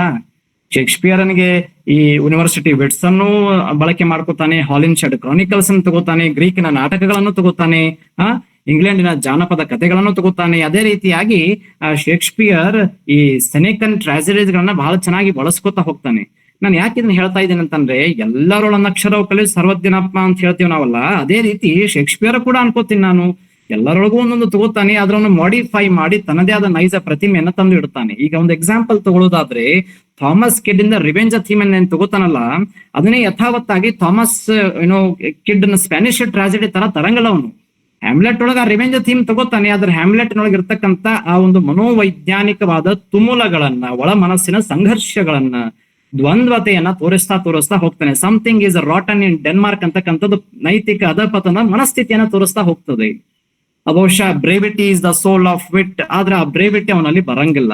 ಒಂದು ನಿರ್ಧಾರ ತಗೊಳಿಕ್ ಅವನಿಗೆ ಆಗಂಗಿಲ್ಲ. ನೋಡಿ, ಅರ್ಥ ಮಾಡ್ಕೊಳ್ಳಿ, ಒಬ್ಬ ಪ್ರಿನ್ಸ್ಗೆ ನಿರ್ಧಾರ ತಗೊಳಿಕ್ ಆಗಂಗಿಲ್ಲ ಅಂದ್ರ ಇನ್ನು ಸಾಮಾನ್ಯ ಜನರಿಗೆ ತಗೊಳಿಕ್ ಆಗ್ತದನ್ರಿ? ಸಾಮಾನ್ಯ ಜನರಿಗೆ ಆಗಂಗಿಲ್ಲ. ಅಂದ್ರ ಯಥಾ ರಾಜ ತಥಾ ಪ್ರಜಾ ಅಂತ ನಾವ್ ಹೇಳುತ್ತೇವೆ. ಒಬ್ಬ ರಾಜ ಹೆಂಗಿರಬೇಕು? ರಾಜನನ್ನ ನೋಡಿದ್ರೆ ನಾನೊಬ್ಬ ಮಾಡೆಲ್ ಆಗಿ ತಗೋಬೇಕು, ನಾನು ಇವನನ್ನ ಫಾಲೋ ಮಾಡಬೇಕು ಅಂತ ಹೇಳಿ. ಬಹುಶಃ ನನಗನ್ಸಿದ ಮಟ್ಟಿಗೆ ಶೇಕ್ಸ್ಪಿಯರ್ನ ಎಲ್ಲ ರಾಜರುಗಳ ಕಥೆ ಇದೇ ಆಗ್ತದೆ. ಎಲ್ಲರೊಳಗೂ ಒಂದೊಂದು ಫ್ಲಾ ಇರ್ತದೆ, ಒಂದೊಂದು ಅವರ ವ್ಯಕ್ತಿತ್ವದೊಳಗೆ ಒಂದು ಕಪ್ಪು ಚುಕ್ಕೆ ಇರ್ತದೆ. ಆ ಕಪ್ಪು ಚುಕ್ಕೆಯಿಂದಾಗಿ ಅವರು ಅಧಪತನಗೊಳ್ತಾರೆ. ಇದು ಅಫ್ಕೋರ್ಸ್ ಎಕ್ಸ್ಪೆಕ್ಟೆಡ್. ಇದು ಎಲ್ಲ ದುರಂತ ನಾಟಕಗಳು ಎಸ್ಪೆಷಲಿ ಎಕ್ಸ್ಪೆಕ್ಟೆಡ್ ಇದು. ಆದ್ರೆ ಅರ್ಥಾತ್ ಏನಂದ್ರೆ, ಸಮಾಜ ಯಾವಾಗ್ಲೂ ಈ ಶ್ರೇಣೀಕೃತ ವ್ಯವಸ್ಥೆ ಒಳಗ, ರಾಜ ವ್ಯವಸ್ಥೆ ಒಳಗೆ ಏನ್ ಮಾಡ್ತದೆ ಅಂದ್ರೆ, ರಾಜನನ್ನ ಬಹಳ ಅನುಕರಣೆ ಮಾಡ್ತಾ ಹೋಗ್ತಿರ್ತದೆ. ಅವನ ಗುಣಾವಗುಣಗಳನ್ನ ಅನುಕರಣೆ ಮಾಡ್ತಾ ಹೋಗ್ತಿರ್ತದೆ. ಅಂದ್ರೆ ಈಗ ಏನನ್ನ ನಾವು ಅನುಕರಣೆ ಮಾಡಬೇಕು ಅಂತಕ್ಕಂಥದ್ದು ಶ್ರೋತೃಗಳಿಗೆ ಬಿಡ್ತಾ ಹೋಗ್ತಾನ ಅವನು. ಬಹುಶಃ ಇಂದಿನ ಪ್ರಪಂಚದೊಳಗ ನಾವು ರಾಜನ ಇರ್ತಕ್ಕಂಥ ಕೆಲವು ಬಹಳ ಒಳ್ಳೆಯ ಗುಣಗಳನ್ನ, ಕೆಲವೊಂದು ಒಳ್ಳೆಯ ವಿಚಾರಗಳನ್ನ ಮಾತ್ರ ತೆಗೆದುಕೊಂಡು ಉಳಿದ ವಿಚಾರಗಳನ್ನ ಬಿಡಬೇಕು ಅಂತಕ್ಕಂಥದ್ದು ಅವನ ಅಂತಿಮವಾದಂತಹ ಸಂಘರ್ಷ. ಈಗ ನೀವು ಒಂದು ಲವ್ ಅನ್ನೋ ಥೀಮ್ ಅನ್ನು ತಗೊಳ್ಳೋದಾದ್ರೆ, ಪ್ರೀತಿ ಅನ್ನೋದಾದ್ರ, ಇದೇ ಪ್ರೀತಿಯನ್ನ ಶೇಕ್ಸ್ಪಿಯರ್ ಬೇರೆ ಬೇರೆ ಎಲ್ಲ ತನ್ನ ಈ ದುಃಖಾಂತ ನಾಟಕಗಳಲ್ಲಾಗ್ಲಿ ಸುಖಾಂತ ನಾಟಕಗಳಲ್ಲಾಗ್ಲಿ ಬಳಸ್ತಾ ಹೋಗ್ತಾನೆ. ಅದೇ ರೀತಿ ಐತಿಹಾಸಿಕ ನಾಟಕಗಳಲ್ಲೂ ಕೂಡ ಅದ್ರ ಬಗ್ಗೆ ಹೇಳ್ತಾ ಹೋಗ್ತಾನೆ ನಾವು. ನೋಡಿ, ಲವ್ ಕಾಂಕರ್ಸ್ ಆಲ್ ಅಂತ ಒಂದು ಸಿಂಪಲ್ ಒಂದು ಡೈಲಾಗ್ ತಗೊಳ್ಳೋಣ ಅಂತ. ಈಗ Romeo and Juliet are in love, but their families are in animosity. ಅವ್ರ ಫ್ಯಾಮಿಲಿಗಳು ಒಬ್ರಿಗೊಬ್ರು ವೈರತ್ವ ಇರ್ತದ. ಮಾಂಟೇಗ್ ಅಂಡ್ ಕಾಪ್ಲೆಟ್ ಫ್ಯಾಮಿಲಿ, ಇವರಿಬ್ಬರ ಪ್ರೀತಿ ಅಜರಾಮರವಾಗ್ತದೆ. ಇವರಿಬ್ರು ಇರಲ್ಲ, ಇವರ ಪ್ರೀತಿ ಸಾಯಂಗಿಲ್ಲ, ಮತ್ತೆ ಇವ್ರು ಸಾಯ್ತಾರೆ ಅಂತ ಹೇಳ್ತೇವೆ ನಾವೆಲ್ಲ. ಆದ್ರೆ ಇವರಿಬ್ಬರ ಈ ಏನು ಡೆತ್ ಆಗ್ತದೆ, ಇದರಿಂದ ಎರಡೂ ಕೌಟುಂಬಿಕ ಸಂಘರ್ಷಗಳ ಕೊನೆಗೊಂಡು ಪ್ರೀತಿ ಗೆಲ್ತದೆ ಅಂತಕ್ಕಂಥದ್ದನ್ನು ಶೇಕ್ಸ್ಪಿಯರ್ ತೋರಿಸ್ತಾ ಹೋಗ್ತಾನೆ. ಬಹುಶಃ ನಮಗೆ ರೋಮಿಯೋ ಅಂಡ್ ಜೂಲಿಯಟ್ ಇಬ್ರು ತೀರ್ಕೊಂಡ್ರು ಅಂತಕ್ಕಂಥದ್ದು ಮನಸ್ಸಿಗೆ ಆಘಾತವಾದ್ರೂ ಕೂಡ, ಇನ್ನೊಂದು ಕಡೆಗೆ ಅದು ಎರಡು ಕೌಟುಂಬಿಕ ಕಲಹಗಳನ್ನು ಕೊನೆಗೊಂಡು ಒಂದು ಮಾಡ್ತಲ್ಲ ಅಂತಕ್ಕಂಥದ್ದನ್ನು ಹೇಳ್ತಾ ಹೋಗ್ತಾರೆ. ಅದೇ ರೀತಿಯಾಗಿ ನೀವು ಈ ಆಸ್ ಯು ಲೈಕ್ ಇಟ್ ಅಂತಹ ಒಂದು ಹಾಸ್ಯಮಯ ಸುಖಾಂತ ನಾಟಕವನ್ನು ತಗೊಂಡು ಹೋದ್ರ, Orlando was in such a serious love with Rosalind, right? ಅವನು ಫೈನ್, ಅವನು ಯಾವಾಗ್ಲೂ ತುಡಿತ ಮಾಡ್ತಿರ್ತಾನೆ. ಅವ್ನು ಹೇಳ್ತಿರ್ತಾನೆ, ನಾನು ಅವಳನ್ನ ಲವ್ ಮಾಡ್ತೇನೆ ಅಂತ ಹೇಳ್ತಿರ್ತಾನೆ. ಆದ್ರೆ ಅವಳನ್ನ ಬಹಳ ಚಂದ ಟೆಸ್ಟ್ ಮಾಡ್ತಾರೆ. She disguises as Ganymede when he was in forest of Arden ಹೋಗಿರ್ತಾನೆ. ಅವನು ಅಲ್ಲಿ ಇರುವಂತ ಸಂದರ್ಭದೊಳಗ ಅವಳು ಗ್ಯಾನಿಮೇಡ್ ಪುರುಷ ವೇಷವನ್ನ ಹಾಕೋತಾಳೆ. ಅವನ ಲವನ್ ಬಗ್ಗೆ ಕೇಳ್ತಾನೆ. ಅವನು ಹೇಳ್ತಾನೆ ಎಲ್ಲ ಮರದ ಕೊಂಬೆಗಳಲ್ಲಿ, ಮರದ ಬಡ್ಡಿಗಳಲ್ಲಿ ಅವಳ ಚಿತ್ರವನ್ನು ಚಿತ್ರಿಸಿರ್ತಾನೆ. ಅವಳಿಗೆ ಅನ್ನಿಸ್ತದೆ, ಮನಸ್ಸು ಹೇಳ್ತಿರ್ತದೆ, come on let me go and express my love ಅಂತಾಳೆ. ಆದ್ರೆ ಆಗಂಗಿಲ್ಲ. ಅಂದ್ರೆ ಎಷ್ಟು ಪರಿಣಾಮಕಾರಿಯಾಗಿ ಶೇಕ್ಸ್ಪಿಯರ್ ಅದನ್ನ ನಿರೂಪಿಸ್ತಾ ಹೋಗ್ತಾ ಇದೆ ನೋಡಿ. ಅಂಡ್ ಅವಳ ಆ ಪ್ರೀತಿಯನ್ನ ಟೆಸ್ಟ್ ಮಾಡುವ ಬಗೆ ನೋಡಿ ಎಷ್ಟು ಇಂಟ್ರೆಸ್ಟಿಂಗ್ ಆಗಿದೆ ಅಂತ ಹೇಳಿ. ಅಲ್ಲ, at the end of the day Orlando ಅವಳನ್ನ ನಿಜವಾಗ್ಲೂ ಪ್ರೀತಿಸುತ್ತಾನೆ ಅನ್ನೋದು ಅವಳಿಗೆ ಅರಿವಾಗ್ತದೆ, ಇಲ್ಲಂತಲ್ಲ. ಆದ್ರೆ ಅದನ್ನ ಶೇಕ್ಸ್ಪಿಯರ್ ತೋರಿಸ್ತಕ್ಕಂತಹ ಕಾಲಘಟ್ಟ ನೋಡಿ, ಅರ್ಥ ಮಾಡ್ಕೊಳ್ಳಿ. ಇದೇ ರೀತಿಯಾಗಿ ಇವತ್ತಿಗೂ ಕೂಡ ಅನೇಕ ಯುವಕರು ಲವ್ ಮಾಡ್ತಿರ್ತಾರ, ಅವ್ರ ಯುವತಿಯರು ಲವ್ ಅನ್ನ ಟೆಸ್ಟ್ ಮಾಡ್ತಿರ್ಬೋದು, ಗೊತ್ತಿಲ್ಲ ನನಗೆ. ಆದ್ರೆ ಈ ರೀತಿಯಾಗಿ ನಾವು ಈ ಒಳನೋಟಗಳನ್ನ ಇಂದಿನ ಕಾಲಘಟ್ಟಕ್ಕೆ ಎಷ್ಟು ಪ್ರಸ್ತುತವಾಗಿದ್ದಾವೆ ಅಂತಕ್ಕಂತ ಒಂದು ಪ್ರತಿಮೆಗಳನ್ನ ಹಿಡ್ಕೊಂಡು ಬರ್ಬೇಕಾಗ್ತದೆ. ಅಂದ್ರೆ ಅಲ್ಲಿ ಕೆಲವು ಸಣ್ಣ ಸಣ್ಣ ಸೀನ್ಸ್ ಇರ್ತಾವ, ಅದನ್ನ ನಾವು ತಗೊಂಡ್ ಬಂದು ಇವತ್ತು ಕೇಳಕ್ಕಾಗ್ತದೆ. ಬಹುಶಃ ನೋಡಿ, ಈಗ ಒಂದು ಕ್ಷಣ ಥಿಂಕ್ ಮಾಡಿ, ನಾನು ಕಿಂಗ್ ಲಿಯರ್ ನನ್ನ ಮಕ್ಕಳಿಗೆ ನೀನು ನನಗೆ ಎಷ್ಟು ಪ್ರೀತಿಸ್ತೀಯ ಅಂತ ಕೇಳಿದ್ರೆ ಎಷ್ಟು ಅಸಂಬದ್ಧವಾದಂತಹ ಕ್ವಶನ್ ಆಗಿರೋದು ಅಂತ ಒಂದು ಕ್ಷಣ ಯೋಚನೆ ಮಾಡಬೇಕು. ಅದೇ ಶೇಕ್ಸ್ಪಿಯರ್ನ ಈ ಕಿಂಗ್ ಲಿಯರ್ ಲಾಸ್ಟಿಗೆ ಮೊದಲ 2 ಗಾಂಡ್ರಿಲ್ ಅಂಡ್ ರಿಗಲ್ ಅವಳನ್ನ ನೋಡಿಕೊಳ್ಳದಾಗ, ಅವನ ಬಗ್ಗೆ ಒಳ್ಳೆಯ ಭಾವನೆಗಳು ಇರದಾಗ, ಅವರೊಂದು ತಿಂಗಳ ಇಟ್ಟು ಅವನನ್ನು ಹೊರ ಹಾಕಿದಾಗ ಬಹುಶಃ ಅವನಿಗೆ ಅನಿಸ್ತದೆ, I am a man more sinned against than sinning ಅಂತ ಹೇಳ್ತಾನೆ. ಅಂದ್ರೆ ನಾನು ಸ್ವತಃ ಪಾಪ ಮಾಡಿರೋದಕ್ಕಿಂತ ಪಾಪವನ್ನು ಅನುಭವಿಸಿದ ಮನುಷ್ಯ ಅಂತ. ಸೊ ಪಾಪ ನೀನೇ ಮಾಡ್ಬೇಕಂತಿಲ್ಲ, ಕೆಲವೊಮ್ಮೆ ವಿಧಿ ಬರ ಹಂಗಿರ್ತದ. ಸೊ ವಿಧಿ ಏನ್ ಮಾಡ್ತದೆ, ನಿಮ್ಗೆ ಪಾಪವನ್ನು ಅನುಭವಿಸ್ಲಿಕ್ಕೆ ಹಸ್ತದ ಅಂತಕ್ಕಂಥದ್ದು ಕಿಂಗ್ ಲಿಯರ್ನ ತಾತ್ಪರ್ಯ. ಬಹುಶಃ ಈ ಕಿಂಗ್ ಲಿಯರ್ನ ಪ್ರಲಾಪ ಅಥವಾ ಅನ್ಯಾಯದ ವ್ಯವಸ್ಥೆಯೊಳಗೆ ಸಿಲುಕಿರುತ್ತಂತ ಈ ವ್ಯಕ್ತಿಯ ಅಸಹಾಯಕತೆ ಏನದಲ್ಲ, ಬಹುಶಃ ಸಮಾಜದೊಳಗಿನ ಇವತ್ತಿನ ಅಸಹಾಯಕತೆನೂ ಕೂಡ ಆಗಿರಬಹುದು ಅಂತಕ್ಕಂಥದ್ದು. ಸ್ವತಃ ಅಧಪತನದೊಳಗೆ ಇರ್ತಾನ, ತಾನೇ ನೆಲ ಕಚ್ಚಿರುತ್ತಾನ, ವಯಸ್ಸಾಗಿರ್ತದ, ಕೊರಡಿಲೆ ಕಡೆ ಹೋಗ್ಬೇಕಂತಾನ, ಒಂದ್ ಕಡೆ ಆತಂಕ ಅನಿಸ್ತದ, ಫೈನ್ ನಾನು ಅವಳನ್ನ ಸರಿಯಾಗಿ ಕಾಣಲಿಲ್ಲ, ಅವಳ ಬಗ್ಗೆ ಒಳ್ಳೆಯ ಅಭಿಪ್ರಾಯ ವ್ಯಕ್ತಪಡಿಸಿಲ್ಲ, ಅವಳಿಗೆ ನಾನು ಒಳ್ಳೆಯ ತಂದೆ ಆಗಿದ್ದೇನೆ ಅನ್ನುವಂತಕ್ಕಂಥ ಮನಸ್ಸಿನ ಆಘಾತದೊಳಗ ಅಂಚಿನಲ್ಲಿರೋ ಎಲ್ಲಾರ್ಗೂ ಒಳ್ಳೇದ್ ಮಾಡಬೇಕು ಅಂತ ಒಂದ್ ಕಡೆ ತುಡಿತಾ, ಇನ್ನೊಂದು ಕಡೆಗೆ ನಾನು ಅವಳನ್ನ ಭೇಟಿ ಆಗ್ಬೋದಾ ಅಂತ ಹೇಳ್ತಾನೆ. ಲಾಸ್ಟಿಗೆ ಶೇಕ್ಸ್ಪಿಯರ್ನ ಈ ನಿರೂಪಣೆ ಬರ್ತಲ್ಲ, ಕಿಂಗ್ ಲಿಯರ್ ಮತ್ತು ಅವನ ಕಡೆಯ ಮಗಳು ಕಾರ್ಡಿಲೆ ನಡುವಿನತಕ್ಕಂತ ಸಂಭಾಷಣೆ, ಬಹುಶಃ ಅವಾಗ ಶೇಕ್ಸ್ಪಿಯರ್ ಆ ಕಿಂಗ್ ಲಿಯರ್ ಅನ್ನ ಎಂತ ಉದಾತ್ತವಾಗಿ ತೋರಿಸ್ತಾನೆ ಅಂತಂದ್ರೆ, ಒಬ್ಬ ತಂದೆ ಆ ಕಾರ್ಡಿಲಿಯನನ್ನ ಆಲ್ಮೋಸ್ಟ್ ಮಗಳಾಗಿ ಅಲ್ಲ, ತಾಯಿಯಾಗಿ ನೋಡುವಂತಹ ಸಂದರ್ಭ ಅದು. ಬಹುಶಃ ನಾವು ಹೇಳ್ತಾ ಹೋಗ್ತೇವೆ ನೋಡಿ, ಶೇಕ್ಸ್ಪಿಯರ್ನ ನಾಟಕದೊಳಗ ಈ ಹೆಣ್ಣಿಗೆ ಬೆಲೆ ಕೊಡ್ಲಿಲ್ಲ, ಫ್ರೇಲಿಟಿ, ದೈ ನೇಮ್ ಇಸ್ ವುಮನ್ ಅಂತ ಹೇಳ್ತಾನವ, weakness is your another name is woman ಅಂತ ಹೇಳ್ತಾನ, ಜರಿತಾನೆ. ಶೇಕ್ಸ್ಪಿಯರ್ನ ಕಾಲಘಟ್ಟದೊಳಗ ಸ್ತ್ರೀ ಪಾತ್ರಗಳಿಗೆ ಅಷ್ಟೊಂದು ಮಹತ್ವವಾದಂತಹ ಪಾತ್ರಗಳು ಸಿಗಲಿಲ್ಲ ಅಂತೆಲ್ಲ ಹೇಳ್ತಕ್ಕಂಥ ಸಂವೇದನೆಗಳು ಇರುವಾಗ ನೋಡಿ, ಒಬ್ಬ ಕಾರ್ಡೆಲಿಯ ಅಲ್ಲಿ ಒಬ್ಬ ಮಗಳಾಗಿದ್ದವಳು ತಾಯಿಯಾಗಿ ಪರಿಣಮಿಸ್ತಾಳೆ. ಯಾಕೆ ಹಿಂಗ್ ತೋರಿಸ್ಬಾರ್ದು ಅಂತ ನೋಡಿ. ಇನ್ನೊಂದು ಅರ್ಥ ಹೊತ್ತಿಗೆ ಪೋರ್ಷಿಯಾ ನನ್ನ ಕ್ಯಾರೆಕ್ಟರ್ ಅನ್ನ ತಗೊಂಡ್ರಿ, ಪೋರ್ಷಿಯಾ ಒಂದು ಸುದೀರ್ಘವಾದಂತಹ ಭಾಷಣ ಮಾಡ್ತಾಳೆ ದಯೆಯ ಬಗ್ಗೆ. The quality of mercy is not strained ಅಂತ ಹೇಳ್ತಾಳಲ್ಲ, ಅದು ಗಗನದಿಂದ ಈ ಧರೆಗೆ ಹೆವನ್ಲಿ ವರ್ಡಿಗೆ ಎಳದಂಗ್ ಎಳಿತದ ಅಂತ ಹೇಳ್ತಾಳಲ್ಲ. ಮತ್ತೆ ನನಗೆ ಬೇಂದ್ರೆ ಅವ್ರು ಹೇಳುತ್ತಾಗ್ತಾರೆ ಹಂಗಂತಾರ, ಮೂಡಲ ಮನೆಯ ಮುತ್ತಿನ ನೀರಿನ ಎರಕಾವ ಹೊಯ್ದ ಅಂತ ಹೇಳ್ತಾರಲ್ಲ. ಮತ್ತ ಅಂದ್ರೆ ಆ ಸಾಹಿತ್ಯದ ಘಮ ನೀವು ಅರ್ಥ ಮಾಡ್ಕೋಬೇಕಾಗ್ತದ ಆ ಸಂದರ್ಭದೊಳಗ. ಶೇಕ್ಸ್ಪಿಯರನ್ನ ಬೇರೆ ಬೇರೆ ಆಯಾಮಗಳಿಂದ ನೋಡಿದಾಗ ಅವನ ಒಳನೋಟ ಏನು ಅಂತ ಬಹುಶಃ ನಮ್ಗೆ ತಿಳಿತಾ ಹೋಗ್ತದೆ. ಶೇಕ್ಸ್ಪಿಯರನ್ನ ಕೇವಲ ಒಂದೇ ಒಂದು ತಕ್ಕಡಿಗೆ ಹಾಕಿ ನೋಡುವುದಲ್ಲ, ಅವನನ್ನ ಒಂದೇ ಒಂದು ನರೇಶನ್ ಇಂದ ನೋಡುವುದಲ್ಲ, ಅವನನ್ನ ಹಲವಾರು ಆಯಾಮಗಳಿಂದ ನೋಡ್ತಾ ಹೋದಾಗ ಅವನಲ್ಲಿ ಇರ್ತಕ್ಕಂಥ ನೈಜತೆ ಅನ್ನೋದು ನಮ್ಗೆ ಅರ್ಥ ಆಗ್ತಾ ಹೋಗ್ತದೆ. It is through Shakespeare we come to know the complexity of human nature. ಮನುಷ್ಯನ ಬದುಕಿನ ಸಂಕೀರ್ಣತೆಗಳು, ಮನುಷ್ಯನ ಸ್ವಭಾವದ ಸ್ವರೂಪಗಳನ್ನ ನಾವು ಶೇಕ್ಸ್ಪಿಯರ್ ನಲ್ಲಿ ನೋಡ್ತಾ ಹೋಗ್ತೇವೆ. ನಾನು ಯಾಕೆ ಲವ್ ಥೀಮ್ ಅಂತ ಹೇಳಿದೆ ಅಂತಂದ್ರೆ ನೋಡಿ, ಆಸ್ ಯು ಲೈಕ್ ಇಟ್ ಒಳಗ ಆ ರೀತಿಯಾದ ಲವ್ ಆದ್ರೆ, ಮಿಡ್ ಸಮ್ಮರ್ ನೈಟ್ಸ್ ಡ್ರೀಮ್ ಒಳಗ ಅಲ್ಲಿ ಒಂದು ರೀತಿಯಾದಂತಹ ಕನ್ಫ್ಯೂಷನ್ ಸ್ಟಾರ್ಟ್ ಆಗ್ತದೆ. ಅಲ್ಲಿ ಲೈಸಾಂಡರ್, ಡಿಮಿಟ್ರಿಯಸ್, ಓಕೆ, ಹೌದ, ಹರ್ಮಿಯಾ, ಹೆಲೆನ್, ಆ ಪಕ್ ಅಂತಕ್ಕಂಥ ಕ್ಯಾರೆಕ್ಟರ್ನ ಎಷ್ಟು ಹಾಸ್ಯಮಯವಾಗಿ ತಗೊಂಡು ಬರ್ತಾರೆ. ಅದರ ಕಾರಣಕ್ಕಾಗಿ ನಿಜವಾದ ಪ್ರೀತಿ ಯಾವುದು ಹಂಗಂದ್ರೆ ಆ ರೀತಿಯಾದ ಸಂಘರ್ಷ ಅಲ್ಲಿ ಸ್ಟಾರ್ಟ್ ಆಗ್ತದೆ. ಒಂದ್ ಕಡೆಗೆ ಇರ್ಯಾಷನಲ್ ಲವ್ ಅನ್ನು ಒಪ್ಕೋಬೇಕಾ ನಾವು, ಹಾಗಂದ್ರ ನಿಜವಾದ ಲವ್ ಯಾವುದು ಅಂತ ಹೇಳಿ. ಇದೇ ರೀತಿ ರೋಮಿಯೋ ಜೂಲಿಯಟ್ ನೊಳಗೆ ಹೋದ್ರೆ ಅಲ್ಲಿ ಇಂಟೆನ್ಸ್ ಲವ್ ತೋರಿಸ್ತಾನೆ. ಬಹಳ ಒಂದು ಓಕೆ ಒಳ್ಳೆ ಒಳ್ಳೆ ಒಂಥರ ಈ ತುಮುಲವಾದಂತಹ ಲವ್ ಅದನ್ನ ತೋರಿಸ್ತಾ ಹೋಗ್ತಾನೆ. ನೀವು ಆಂಟೋನಿಯೋ ಕ್ಲಿಯೋಪಾತ್ರ ಒಳಗೆ ಹೋದ್ರೆ ಪ್ರೀತಿಯನ್ನ ರಾಜಕೀಯ ಸಂಘರ್ಷಗಳೊಂದಿಗೆ ಬೆಸೆತಾ ಹೋಗ್ತಾನೆ. ಈಗ ನೀವು ಮಚ್ ಅಡೋ ಅಬೌಟ್ ನಥಿಂಗ್ ಅಂತ ಕ್ಯಾರೆಕ್ಟರ್ ಒಳಗೆ Benedick and another character was there anyhow. So Benedick and Beatrice perhaps I may right, Benedick and Beatrice ಇವ್ರು ಇನಿಷಿಯಲಿ ಜಗಳಾಡ್ತಿರ್ತಾರೆ ಇಬ್ರು.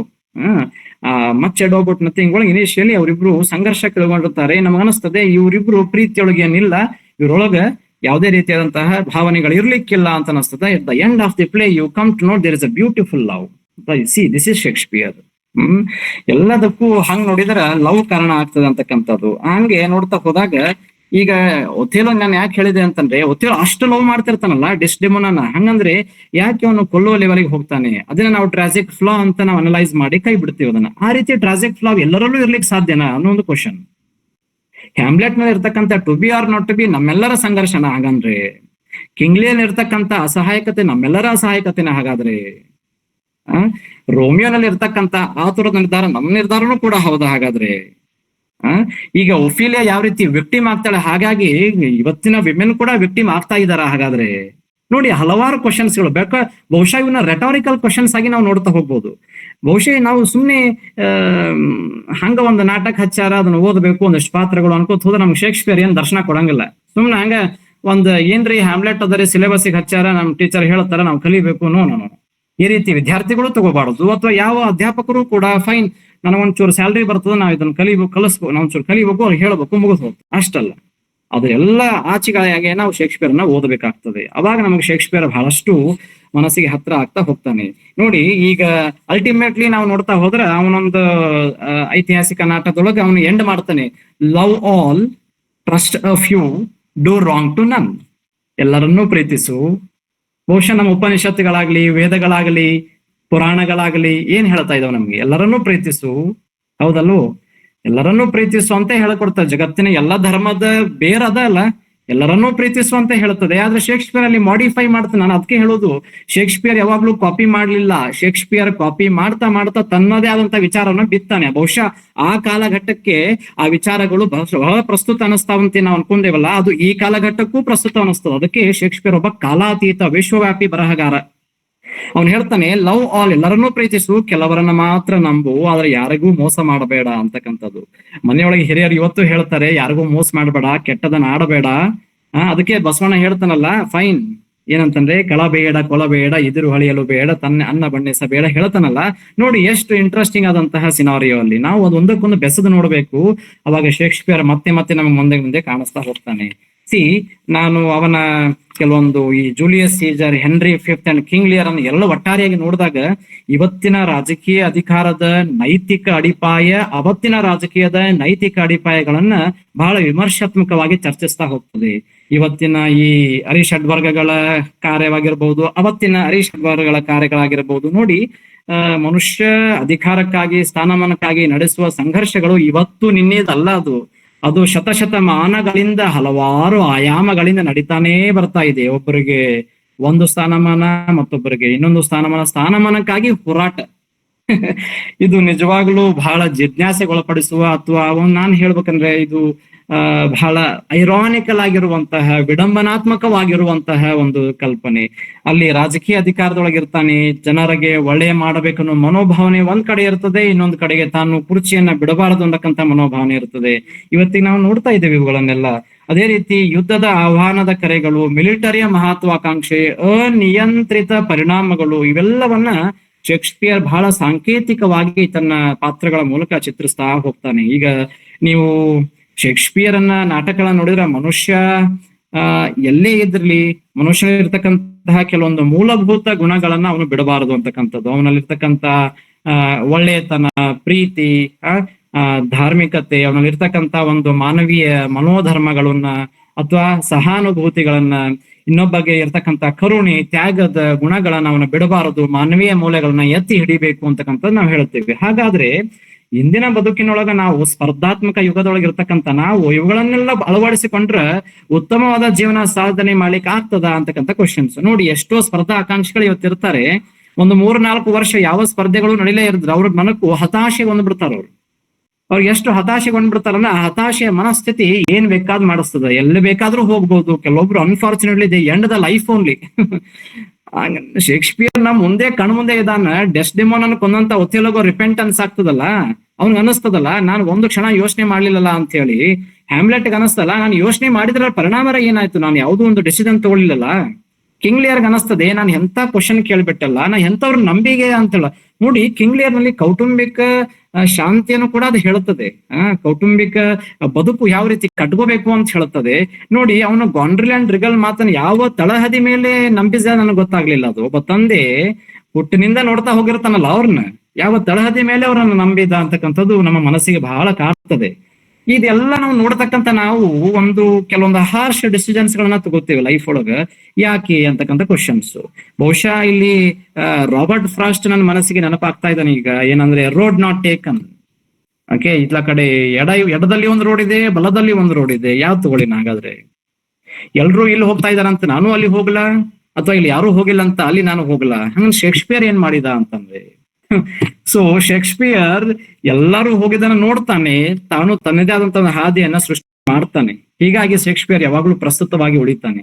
ನನಗೆ ಯಾವಾಗ್ಲೂ ಕಾಡ್ತೀನಿ, ನಾನು ಯಾವಾಗ್ಲೂ ನನ್ನ ವಿದ್ಯಾರ್ಥಿಗಳಿಗೆ ಹೇಳ್ತಿರ್ತೀನಿ, ನೋಡಿ ಶೇಕ್ಸ್ಪಿಯರ್ನ ಕಾಲಘಟ್ಟದೊಳಗೆ ಇರತಕ್ಕಂತಹ Drayton, Spenser, Milton, okay, Ben Jonson, okay, Marston, Webster, there are so many wonderful writers. ಹೌದಾ?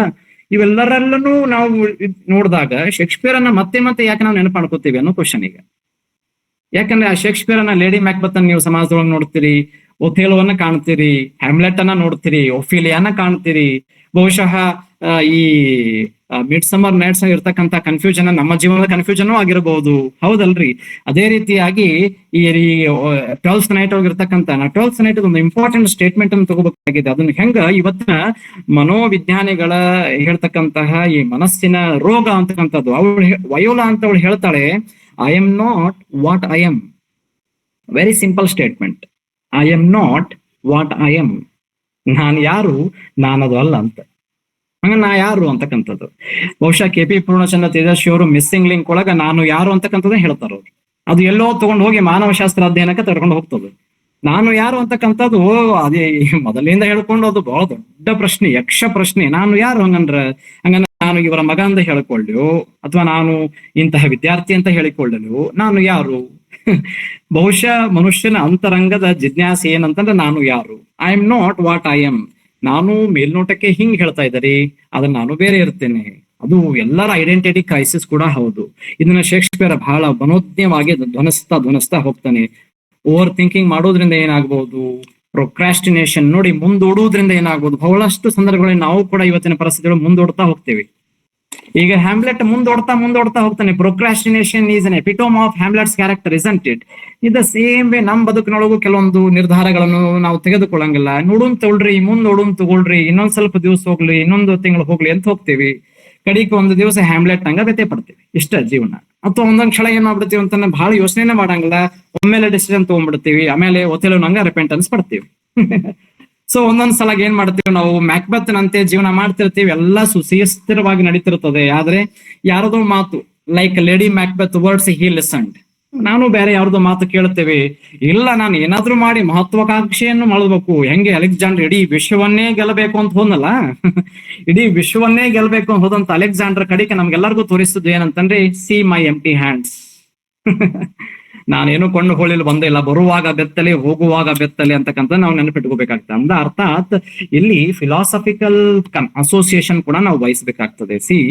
ಶೇಕ್ಸ್ಪಿಯರ್ನ ಕೃತಿಗಳು ನಮಗೆ ಕೇವಲ ಒಂದು ದಿನದ ಕಥೆಯಲ್ಲ, ಅಥವಾ ಒಂದು ಯುಗದ ಕಥೆಯಲ್ಲ. ಅದು ಯಾವ ಯುಗಾತೀತವಾಗಿರುವಂತಹದ್ದು, ಎಲ್ಲ ಕಾಲಘಟ್ಟಕ್ಕೂ ಎಲ್ಲ ಸಾಂಸ್ಕೃತಿಕ ಆಯಾಮಗಳಿಗೂ ಹೊಂದುವಂತಹದ್ದು. ಬಹುಶಃ ನಾವು ಕೇವಲ ಅದನ್ನ ಲಂಡನ್ಗೆ ಮಾತ್ರ ಸೀಮಿತಗೊಳಿಸಬಾರದು, ಅಥವಾ ವೆಸ್ಟ್ಗೆ ಮಾತ್ರ ಸೀಮಿತಗೊಳಿಸಬಾರದು. ಅದು ನಮಗೆ ಈಸ್ಟ್ಗೂ ಕೂಡ ಹೊಂದುವಂತಹದ್ದು. ಯಾಕಂದ್ರೆ ನಮಗೆ ನೋಡ್ರಿ, ಮನುಷ್ಯನ ಪ್ರೀತಿ, ಕರುಣೆ, ತ್ಯಾಗ, ಮಾನವೀಯತೆ ಕೇವಲ ಯುರೋಪಿಯನ್ನರಿಗೆ ಮಾತ್ರ ಸೀಮಿತ ಅಲ್ಲ. ಅಲ್ಲಿ ನಾವು ಓರಿಯೆಂಟಲಿಸಂ ಕಾನ್ಸೆಪ್ಟ್ ಅನ್ನ ಮಾಡ್ತಾ ಕೂಡಬಾರ್ದು. ಅಲ್ಲಿ ನಮ್ಮ ಎಲ್ಲರಿಗೂ ಆ ಒಂದು ಭಾವನೆಗಳು ಇರ್ತಾವು. ಅದನ್ನ ಶೇಕ್ಸ್ಪಿಯರ್ ಬಹಳ ಸ್ಥೂಲವಾಗಿ ಹೇಳ್ತಾ ಹೋಗ್ತಾನೆ.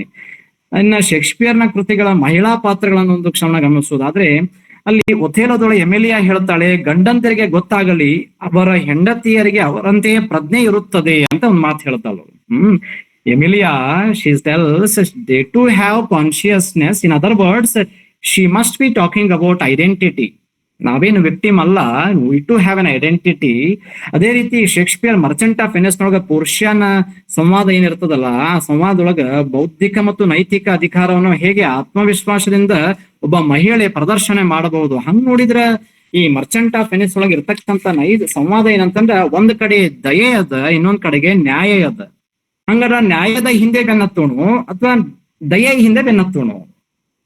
ಹೌದು, ಓಕೆ. ಈಗ ನಾವು ಪೌಂಡ್ ಆಫ್ ಫ್ಲೆಶ್ ಕೊಡ್ಬೇಕಪ್ಪ ನಿನಗ. Bassanio is in, sorry. So, who is that, the villain of that? Unable to recall. I think Bassanio and Antonio are friends. And the villain is, does someone help me to remember the villain of the Merchant of Venice? Shylock. Yes, excuse me. Right. Shylock ನಿಗೆ ಬೇಕಾಗಂತದ್ದು pound of flesh ಇರ್ತದೆ. Sound of flesh ಅನ್ನು ನಾವು ಪಡ್ಕೋಬಹುದಿತ್ತು. ನನಗೆ ನ್ಯಾಯಬದ್ಧವಾಗಿ ನಾನು ಏನ್ ಕೇಳಿದ್ದೀನಿ ಅದು ಕೊಡ್ಬೇಕು ನೀವು ಅಂತ ಕೊಡ್ಬೋದಿತ್ತು. ಆದ್ರೆ ಇಲ್ಲಿ ಶೇಕ್ಸ್ಪಿಯರ್ ಕರುಣೆ ಅಂತಕ್ಕಂಥದ್ದು ಎಲ್ಲ ಮಾನವನಲ್ಲಿ ಇರ್ತಕ್ಕಂಥ ಒಂದು ಮೂಲಭೂತ ಪರಿಕಲ್ಪನೆ. ಅದು ಯಾವ ಗುಣಗಳಿಗಿಂತ ಅತ್ಯಂತ ಶ್ರೇಷ್ಠವಾಗಿರುವಂತಹದ್ದು. ಅದು ಈ ಹೆಂಗ ಸ್ವರ್ಗದಿಂದ ಮೃದುವಾದ ಮಳೆಯ ಸ್ಪರ್ಶ ಭೂಮಿಗೆ ಆಗುತ್ತದೆಯೋ, like as it drop from heaven to earth ಅಂತ ಹೇಳ್ತಾಳಲ್ಲ ಅವಳು. ಅರ್ಥಾತ್ ಏನಂತಂದ್ರೆ, ಆ ಒಂದು ಮಹಿಳೆಯ ಪಾತ್ರದೊಳಗ ಶೇಕ್ಸ್ಪಿಯರ್ ತುಂಬಿರುವಂತಹ ಶಕ್ತಿಯನ್ನ ಗಮನಿಸಿ ನೀವು. ಬಹುಶಃ ಇವತ್ತಿಗೂ ನಾವು ಪೋರ್ಷಿಯಾನ್ ನೋಡ್ತಾ ಇದ್ದೇವೆ. ಕೇವಲ ಕೆಲವು ಮಹಿಳಾ ಪ್ರಾತಿನಿಧ್ಯವಿಲ್ಲದಂತಹ ಕ್ಯಾರೆಕ್ಟರ್ಗಳನ್ನು ತಗೊಂಡು ಅವನು ಏನು ಪ್ರಾತಿನಿಧ್ಯನೇ ಕೊಡಲಿಲ್ಲ ಅಂತ ಅನಬಾರ್ದಾಗ್ತದೆ. ಸೊ ಬಹುಶಃ ಈ ರೀತಿ ಪಾತ್ರಗಳನ್ನು ತುಂಬಿ ಅವನು ದಯೆ ಮತ್ತು ಸಹಾನುಭೂತಿ ಅಥವಾ ಈ ಮನುಷ್ಯನ ಈ ಸಂಘರ್ಷಗಳಿಗೆ ಕೊನೆ ಅಂತಕ್ಕಂಥದ್ದು ಕೇವಲ ನ್ಯಾಯದಿಂದನೇ ಸಮಾಜವನ್ನು ಕಟ್ಲಿಕ್ಕೆ ಆಗಂಗಲ್ಲ ಅಂತಕ್ಕಂಥದ್ದನ್ನು ತೋರಿಸಿರಬಹುದೇನೋ ಅನ್ನಕ್ಕಂಥದ್ದು ನನ್ನ ಅಭಿಪ್ರಾಯ. ಅವಳು ಉಪದೇಶ ಏನ್ ನೀಡ್ತಾಳಲ್ಲ, ಅದರಿಂದ ಅವನ ಮನಸ್ಸಿಗೆ ಆಘಾತ ಆಗ್ತದೆ. ಅಫ್ಕೋರ್ಸ್ ಕಡೆಗೆ ಒಂದು ಹನಿ ರಕ್ತವೂ ಬೀಳದಂತೆ ನನ್ನ ದೇಹದ ಭಾಗದಿಂದ ನೀನು ಮಾಂಸವನ್ನು ತೆಗೆದುಕೊಳ್ಳು ಅಂತಂದಾಗ ಅವನ ಮನಸ್ಸಿಗೆ ಅರ್ಥವಾಗ್ತದೆ, ಹೌದು ನಾನು ಒಬ್ಬ ಮನುಷ್ಯ, ನಾನು ಜೀವ ಇರಬಹುದು, ನೀನು ಕ್ರಿಶ್ಚಿಯನ್ ಇರಬಹುದು, ಆ ರೀತಿಯಾದ ಸಂಘರ್ಷಗಳು ಬೇಡ. ಎಟ್ the end of the day ನಾವೆಲ್ಲರೂ ಮನುಷ್ಯರು. ಅದು ನೀವು ಬಹುಶಃ ಇದನ್ನ ಎಲ್ಲಿ ತಗೊಂಡೋಗಿ ಕನೆಕ್ಟ್ ಮಾಡ್ಬೋದು ಅಂತಂದ್ರ, ಕುವೆಂಪು ಅವರ ವಿಶ್ವ ಮಾನವ ಪರಿಕಲ್ಪನೆಗೆ ತಗೊಂಡು ಹೋಗ್ಬಹುದು. ಕುವೆಂಪು ಅವರು ಅದನ್ನೇ ಬಯಸ್ತಾ ಇರುವುದಲ್ಲ. ಇವತ್ತಿನ ನಾವು ಪ್ರಪಂಚದೊಳಗ ನಾವೆಲ್ಲರೂ ಬೇರೆ ಬೇರೆ ಪಂಗಡಗಳಿಗೆ, ಬೇರೆ ಬೇರೆ ಧರ್ಮಗಳಿಗೆ, ಜಾತಿಗಳಿಗೆ ಒಡ್ಡಿಕೊಳ್ಳದೆ ಫಂಡಮೆಂಟಲಿ ಹೇಳೋದಾದ್ರೆ ಎಲ್ಲರೂ ನಾವು ಮನುಷ್ಯರು ಅಂತಕ್ಕಂಥ ಪರಿಕಲ್ಪನೆ. ಬಹುಶಃ ಇದನ್ನೇ ಅವರು ಇಂಡೈರೆಕ್ಟ್ ಆಗಿ ಹೇಳ್ತಾ ಇದ್ದಾರೇನೋ ಅಂತಕ್ಕಂಥದ್ದು. ಶೇಕ್ಸ್ಪಿಯರ್ ಸಾಹಿತ್ಯ ಕೇವಲ ಲಿಂಗ ನ್ಯಾಯ ಮತ್ತು ಸಾಮಾಜಿಕ ಸಮಾನತೆ ಅಷ್ಟೇ ಅಲ್ಲದೆ ಮನುಷ್ಯನಿಗೆ ಬೇಕಾಗಿರುವಂತಹ ನೈತಿಕ ಆಯಾಮಗಳು, ಮಾನವೀಯ ಮೌಲ್ಯಗಳು ಅಥವಾ ಇಂದಿನ ಪ್ರಪಂಚಕ್ಕೆ ಅತ್ಯಂತ ಅವಶ್ಯಕವಾಗಿರುವಂತಹ ಶಾಂತಿಯ ಪಾಠಗಳನ್ನ ಹೇಳ್ತಾ ಹೋಗ್ತಾನೆ. ಇದೇ ಮರ್ಚೆಂಟ್ ಆಫ್ ವೆನಿಸ್ ನಲ್ಲಿ ಹಣಕಾಸಿನ ವ್ಯವಹಾರ ಮತ್ತು ಸಾಮಾಜಿಕ ಹೊರಗಿಡುವಿಕೆಯ ಜೊತೆಗೆ ಮನುಷ್ಯನ ನೈತಿಕತೆಯನ್ನ ಪ್ರಶ್ನೆ ಮಾಡ್ತಾನೆ. ಇಲ್ಲಿ ಶೈಲಾಕ್ ಪ್ರಶ್ನೆ ಮಾಡ್ತಾನೆ, ನೀವು ನಮ್ಮನ್ನು ಚುಚ್ಚಿದರೆ ನಾವು ರಕ್ತ ಸುರಿಸುವುದಿಲ್ಲವೇ? ನೀವು ನಮ್ಮನ್ನು ಕಚಗುಳಿ ಇಟ್ಟರೆ ನಾವು ನಗುವುದಿಲ್ಲವೇ? ಯಾವುದೋ ಒಂದು ಪರ್ಟಿಕ್ಯುಲರ್ ಆರ್ಟಿಕಲ್ ಒಳಗೆ ನಾವು ಓದ್ತಾ ಇದ್ದೆ ಇದನ್ನ. ಶೈಲಾಕಿಗೆ ಇರ್ತಕ್ಕಂತ ಮನಸ್ಥಿತಿ ಎಲ್ಲರ ಮನಸ್ಥಿತಿ ಆಗ್ಬಿಟ್ರೆ ಪ್ರಪಂಚ ಒಂದ್ ದಿವಸ ವ್ಯಾರ್ ಅಂಡ್ ಪೀಸ್ ಆಗ್ಬಿಡ್ತದ ಹಂಗಂದ್ರೆ. ಸೊ ಬಹುಶಃ ಎಲ್ಲಾ ಕಡೆ ಗ್ರೇವ್ಯಾರ್ಡ್ ಆಗಿ ಎಂಡ್ ಆಗ್ಬಿಡ್ತದ ಅನಿಸ್ತದ. ಹಂಗ ಇರಂಗಿಲ್ಲ. ಪ್ರಪಂಚ ಬದುಕಬೇಕಾಗಿತ್ತಂದ್ರೆ, ಸಮಾಜ ಸುಸ್ಥಿರವಾಗಿರ್ಬೇಕಂತಂದ್ರೆ ನಾವು ಕೇವಲ ನ್ಯಾಯಕ್ಕಾಗಿ ಏನೆಲ್ಲಾ ಮಾಡಲು ಹೊರಟ್ರೆ ಬಹುಶಃ ಜೀವನ ಮಾಡ್ಲಿಕ್ಕೆ ಆಗಂಗಿಲ್ಲ. ಕ್ಷಮೆ ಅಂತಕ್ಕಂಥದ್ದು ಬಹಳ ಅವಶ್ಯವಾಗಿರ್ತದೆ. ಕ್ಷಮೆ ಇರ್ತಕ್ಕಂಥದ್ದು ಇಲ್ಲದ ಇದ್ರೆ ಬಹುಶಃ ಮನುಷ್ಯ ಒಬ್ಬರನ್ನೊಬ್ರು ಅರ್ಥ ಮಾಡಿಕೊಳ್ಳಲು ಆಗ್ತಿದ್ದಲ್ಲೇನೋ ಅನಿಸ್ತದೆ ನನ್ನ ಪ್ರಕಾರ. ಅದೇ ರೀತಿ ಈಗ ನೀವು ಒಥೇಲೋದೊಳಗೆ ಇರ್ತಕ್ಕಂಥ ಮಾನಸಿಕ ಪರಿಣಾಮ ಅಥವಾ ಒಥೇಲೋಗ ಇರ್ತಕ್ಕಂಥ ರೇಸಿಯಲ್ ಡಿಸ್ಕ್ರಿಮಿನೇಷನ್ ಕೂಡ ನೀವು ಅರ್ಥ ಮಾಡ್ಕೋಬಹುದು. ಅವ್ನು ಹೇಳ್ತಾನೆ, ನಾನು ಕಪ್ಪಗಿದ್ದೇನೆ ಹಾಗಂತ ಹೇಳಿ ನನ್ನ ಮಾತು ಮೃದುತ್ವ ಹೊಂದಿಲ್ಲ ಅಂತ ನೀವು ತಿಳಿದುಕೊಳ್ಳಬೇಡಿ. I am from Africa, I am Moor, but I am not someone who is not benevolent ಅಲ್ಲ ನಾನು ಅಂತ ಅರ್ಥ ಮಾಡ್ಕೋಬೇಡಿ. I am also very kind ಅಂತಕ್ಕಂಥ ಮಾತುಗಳು. ಅವನು ಈ ಸಾಮಾಜಿಕ ಶ್ರೇಣೀಕೃತ ರಚನೆಗಳು, ಅದರ ಅಸ್ಮಿತೆ ಬಗ್ಗೆ ಅಂತರ್ಗತಗೊಳಿಸ್ತಾ ಆ ಪ್ಲೇ ಮುಂದುವರಿತಾ ಹೋಗ್ತದೆ. ಬಹುಶಃ ನಾವು ಇನಿಷಿಯಲಿ ನೋಡ್ತಕ್ಕಂಥ ಒಥೇಲೋ ಅಥವಾ ಮಧ್ಯಭಾಗದಲ್ಲಿ ಇರ್ತಕ್ಕಂಥ ಒಥೇಲೋಗಳನ್ನು ನೋಡಿದ್ರೆ ಬಹಳಷ್ಟು ಪರಿಣಾಮಕಾರಿ ಆಗ್ತದೆ. ಎಷ್ಟೋ ಸಲಿ ನಾವು ನಮ್ಮ ಸುತ್ತಮುತ್ತಲಿನ ಜಗತ್ತಿನ ಎಲ್ಲಾ ಮಾತುಗಳಿಗೆ ಕಿವಿ ಕೊಡ್ತೇವೆ, ಆದ್ರೆ ಎಲ್ಲಾ ಮಾತುಗಳಲ್ಲಿ ಇರ್ತಕ್ಕಂಥ ಸಂದೇಶಗಳನ್ನ ನಮ್ಮಷ್ಟಕ್ಕ ನಾವೇ ಯಾವುದೇ ಒಂದು ತಾರ್ಕಿಕ ಚೌಕಟ್ಟನ್ನ ಒದಗಿಸದೆ ನಾವು ಡಿಸಿಷನ್ ತಗೋಬಾರ್ದು ಅಂತಕ್ಕಂಥದ್ದು ಒಥೇಲೋ ತಿಳಿಸ್ಕೊಡ್ತದೆ. ಬಹುಶಃ ಒಥೇಲೋ ಅದು ಯಾವ ತಳಹದಿ ಮೇಲೆ ಯಾವ ಮಾತನ್ನ ನಂಬಿದ ನನ್ಗೆ ತಿಳಿತಾ ಇಲ್ಲ. ಈ ಶಕುನಿಯ ಮಾತುಗಳನ್ನು ಯಾಕೆ ಮಹಾಭಾರತದಲ್ಲಿ ನಂಬಿದ್ರು ಅನ್ನೋ ಇನ್ ಕ್ವಶನ್ ಮಾಡ್ಕೊಳ್ರಿ. ಅದನ್ನ ಎರಡು ಹಿನ್ನೆಲೆ ಒಳಗೆ ನೋಡ್ತಾ ಹೋಗ್ರಿ. Okay fine. ಈ ರೀತಿ ಬೇರೆ ಬೇರೆ ನಾವು ವಿಲನ್ಸ್ಗಳು ಹಂಗ್ ನೋಡಿದ್ರೆ ನಮ್ ವಿಲನ್ ನಾವ ಅನಿಸ್ತದ. ಹಂಗ್ ನೋಡಿದ್ರೆ ನಮ್ಮಲ್ಲಿರ್ತಕ್ಕಂತ ಷಡ್ವರ್ಗಗಳೇ ನಮ್ಮ ನೈಜ ಶತ್ರುಗಳು. ಮನುಷ್ಯನೊಳಗೆ ಷಡ್ವರ್ಗಗಳಿಗೆ ಬಗ್ಗೆ ಏನ್ ಹೇಳ್ಬೇಕನ್ರಿ, ಇವತ್ತಿರ್ತಕ್ಕಂಥ ಮನುಷ್ಯ ನಾಳೆ ಇರ್ತಕ್ಕಂಥ ಮನುಷ್ಯನಾಗಿರೋದಿಲ್ಲ. ಅಧಿಕಾರದೊಳಗೆ ಇರುವಾಗ ಅವನು ಬೇರೆ ಇರ್ತಾನೆ, ಅಧಿಕಾರದೊಳಗೆ ಇರುವಾಗ ಎಲ್ಲರೂ ನನ್ನ ಗೆಳೆಯರು. ವೆನ್ ಐ ಹ್ಯಾಡ್ ಏನೋ 20 amongst when I had 20 there were 20 amongst us. When I had plenty there were 20 around me. When I turned empty none amongst that 20 ಅಂತ ಹೇಳ್ತಾರೆ ಒಂದ್ ಕಡೆಗೆ ಮಾತು. ನನಗೆ ಅಧಿಕಾರ ಇರುವಾಗ, ನನ್ನ ಹತ್ರ ಎಲ್ಲ ಸಂಪತ್ತು ಇರುವಾಗ ಎಲ್ಲರೂ ನನ್ನ ಗೆಳೆಯರೇ. ನನ್ನ ಹತ್ರ ಏನೂ ಇಲ್ಲದಾಗ ಕಿಂಗ್ ಲಿಯರ್ ಲಾಸ್ಟ್ ಸ್ಟೇಜ್ ಬರ್ತಾನಲ್ಲ, ಅವಾಗ ಯಾರೋ ಅವ್ನ ಗೆಳೆಯರು ಅಂತ. ಆ ಕೆಂಟನ್ ಅವನು ದೂರ ಮಾಡಿಬಿಡ್ತಾನೆ. ಕೆಂಟ್ ಎಷ್ಟು ಒಳ್ಳೆ ಪ್ರಯತ್ನ ಮಾಡ್ತಿರ್ತಾನೆ, ಅವನು ಒಳ್ಳೆ ಲಾಯಲ್ ಫ್ರೆಂಡ್ ಇರ್ತಾನ ಅವನು. ಸೊ ಕೆಂಟನ್ ಹೊರಗಾಗ್ತಾನೆ ಅಂತ. ಆದ್ರೆ C at the end what happens. ಈ ಫ್ರೆಂಡ್ಶಿಪ್ ಬಗ್ಗೆ ಕೂಡ ಬಹಳಷ್ಟು ರೋಚಕವಾಗಿ ಅವನು ಹೇಳ್ತಾ ಹೋಗ್ತಾನೆ. ಅದೇ ರೀತಿಯಾಗಿ ಶೇಕ್ಸ್ಪಿಯರ್ ನಾಟಕಗಳು ಒಂದು ಪ್ರಮುಖ ಆಯಾಮಗಳು, ಒಂದು ಸಾಮಾಜಿಕ ಶ್ರೇಣಿಗಳು, ಭಾಷಾ ರಚನೆ, ಶ್ರೀಮಂತ ಪಾತ್ರಗಳು, ಅನೇಕ ಸಾಮಾನ್ಯ ವ್ಯಕ್ತಿಗಳಿಗೂ ಕೂಡ ಅವನು ಅರ್ಥವಾಗುವ ರೀತಿ ಒಳಗ ಮನುಷ್ಯನ ಜಿಜ್ಞಾಸೆಗಳನ್ನ, ಮನುಷ್ಯನ ಈ ಒಂದು ಬದುಕಿನ ಸ್ಥಿರತೆಗಳನ್ನ ತೋರಿಸ್ತಾ ಹೋಗ್ತಾನೆ. ಇವತ್ತಿನ ಬೂಟಾಟಿಕೆ, ಉಳ್ಳವರ ಬೂಟಾಟಿಕೆ ಒಂದು ಕಡೆಗೆ, ಇನ್ನೊಂದು ಕಡೆ ಬಹುಧ್ವನಿಗಳ ಸಹಬಾಳ್ವೆಯ ಕೂಗು, ಇನ್ನೊಂದು ಕಡೆಗೆ ಮನುಷ್ಯರ ಪ್ರೀತಿಗಾಗಿ ಹಾತೊರೆಯುವುದು. ಇವತ್ತಿನ ಈ ಒಂದು ಫಾಸ್ಟ್ ಜನರೇಷನ್ ಒಳಗ ಮನುಷ್ಯನ ಪ್ರೀತಿ ಎಲ್ಲಿ ಸಿಗ್ತಾ ಇದೆ ಅನ್ನೋದೇ ಒಂದು ಮೂಲಭೂತ ಪ್ರಶ್ನೆ. ಇದೇ ರೀತಿ ಶೇಕ್ಸ್ಪಿಯರ್ ಪ್ರಸ್ತುತ ಮನುಷ್ಯನ ಅಸ್ತಿತ್ವದ ವಿರೋಧಾಭಾಸಗಳನ್ನು ಕೂಡ ಹೇಳ್ತೇನೆ. ಅಸಂಗತ ಬದುಕು, ಬಹುಶಃ ಲ್ಯಾಡಿಮರ್ ಅಂಡ್ ಇಸ್ಟ್ರಾಗನ ಅಸಂಗತ ನಾಟಕಗಳನ್ನ ನಾವೇನು ಓದ್ತಾ ಇದ್ದೇವೆ, ಅದನ್ನ ಶೇಕ್ಸ್ಪಿಯರ್ ತನ್ನ ಪಾತ್ರಗಳ ಮೂಲಕ ಅವತ್ತಿಗೆ ತೋರಿಸಿಕೊಟ್ಟ. ನಾವು ಜೇಕ್ಸನ್ನ ಮಿಡ್ ಸಮರ್ ನೈಟ್ಸ್ ಡ್ರೀಮ್ ಒಳಗ ಬಹಳ ಮೆಲಂಕಲಿಕ ಕ್ಯಾರೆಕ್ಟರ್ ಅಂತ ಏನ್ ನೋಡ್ತೇವೆ, ಅದೇ ಜೇಕ್ಸ್ ಹೇಳ್ತಾನೆ life is A stage, we are merely players ಅಂತ ಹೇಳ್ತಾನಲ್ಲ. ಜಗತ್ತೇ ಒಂದು ರಂಗಭೂಮಿ, ನಾವೆಲ್ಲರೂ ಒಂದೊಂದು ಪಾತ್ರಧಾರಿಗಳು. ನೀವು ಗಂಡಾಗಿರ್ಲಿ ಹೆಣ್ಣಾಗಿರ್ಲಿ, ನಮಗೆ ಕೊಟ್ಟಂತಹ ಪಾತ್ರಗಳನ್ನು ನಾವು ಮಾಡಿ ಹೋಗಬೇಕಾಗ್ತದೆ ಅಂತ ಹೇಳ್ತಾನಲ್ಲ. ಶೇಕ್ಸ್ಪಿಯರ್ ಎಷ್ಟು ಮನೋಜ್ಞವಾಗಿ ಮನುಷ್ಯನ ಜೀವನವನ್ನೇ ಹೇಳಿಬಿಡ್ತಾನಲ್ಲ. That is really beautiful. ಅದಕ್ಕೆ ಶೇಕ್ಸ್ಪಿಯರ್ ಇವತ್ತು ಕಾಲಾತೀತವಾಗ್ತಾನೆ. ಅವನು ಹೇಳ್ತಾನೆ, ಇವತ್ತಿನ ನಾಟಕಗಳು ಅಧಿಕಾರದ ನೈತಿಕ ವೈಫಲ್ಯಗಳನ್ನು ಪತ್ತೆ ಹಚ್ಚಬೇಕು, ಮನುಷ್ಯನಲ್ಲಿರ್ತಕ್ಕಂತಹ ಒಂದು ಅನೈತಿಕ ಮಾರ್ಗಗಳನ್ನು ಪತ್ತೆ ಹಚ್ಚಬೇಕು, ಅವನ ಮಹತ್ವಾಕಾಂಕ್ಷೆಗೆ ಯಾವ ತಳಪಾಯವಿದೆ ಅನ್ನು ಪತ್ತೆ ಹಚ್ಚಬೇಕು. ಇವತ್ತಿನ ಹೊಣೆಗಾರಿಕೆಯಿಲ್ಲದ ಅಧಿಕಾರ, ನ್ಯಾಯವಲ್ಲದಂತಹ ಒಂದು ಬದುಕು, ಇವತ್ತಿನ ಘನತೆ ಇಲ್ಲದಂತಹ ಒಂದು ನಮ್ಮ ಜೀವನ, ಇವತ್ತಿನ ನಮ್ಮ ಬಹಿರಂಗ ಪಡಿಸಲಾಗದಂತಹ ಕಹಿ ಸತ್ಯಗಳು, ಇವೆಲ್ಲವುಗಳನ್ನ ತಳ್ಳಣಗಳನ್ನ ನಾವು ಬದುಕ್ತಾ ಇದ್ದೇವಲ್ಲ. ಈ ಬದುಕಿಗೆ ಕೊನೆ ಎಂದು ಅಂತ, ಈ ಬದುಕಿಗೆ ಕೊನೆಯನ್ನ ನಾವು ಹುಡುಕ್ತಾ ಹೋದಾಗ ನಮಗ್ ಶೇಕ್ಸ್ಪಿಯರ್ ಬಹಳ ಹತ್ತಿರವಾಗ್ತಾ ಹೋಗ್ತಾನೆ. ಹಂಗ್ ನೋಡಿದ್ರೆ ನಾವು ಶೇಕ್ಸ್ಪಿಯರ್ನ ಪ್ರತಿಯೊಂದು ಸ್ಟೇಜ್ ಒಳಗೂ ನಾವು ನೋಡ್ತಾ ಹೋಗ್ತೇವೆ. ಈ ಆಸ್ ಯು ಲೈಕ್ ಒಳಗೆ ಪ್ರೀತಿ ಮತ್ತು ಸ್ವಾತಂತ್ರ್ಯದ ಸಂಘರ್ಷ ನಡೆದ್ರೆ, ಟ್ವೆಲ್ತ್ ನೈಟ್ ಒಳಗ ಪ್ರೀತಿಯ ಗೊಂದಲಗಳು, ಹಾಸ್ಯಮಯ ತಿರುವುಗಳನ್ನ ನಾವು ನೋಡ್ತಾ ಹೋಗ್ತೇವೆ. ಅದೇ ರೀತಿ ಹೆನ್ರಿ IV ಒಳಗ ನಾಯಕತ್ವ ಮತ್ತು ಹೊಣೆಗಾರಿಕೆ ಇರ್ತಕ್ಕಂಥ ಒಬ್ಬ ವ್ಯಕ್ತಿತ್ವ ಯಾವ ರೀತಿ ಅವನನ್ನ ಒಬ್ಬ ಒಳ್ಳೆಯ ಮನುಷ್ಯನಾಗಿ ಮಾಡ್ತಾ ಹೋಗ್ತದೆ, ಹೌದಾ? ಅದೇ ರೀತಿಯಾಗಿ ನೀವು ರಿಚರ್ಡ್ III ಅಂತಕ್ಕಂಥ ನೋಡಿದ್ರೆ ಅಧಿಕಾರದ ಆಶೆ ಯಾವ ರೀತಿ ಮಾನವೀಯ ಮೌಲ್ಯಗಳನ್ನ ಕಗ್ಗೊಲೆ ಮಾಡ್ತದೆ. ಅದನ್ನೇ ನೀವು ರಿಚರ್ಡ್ III ಅನ್ನ you can associate with Macbeth's over ambition.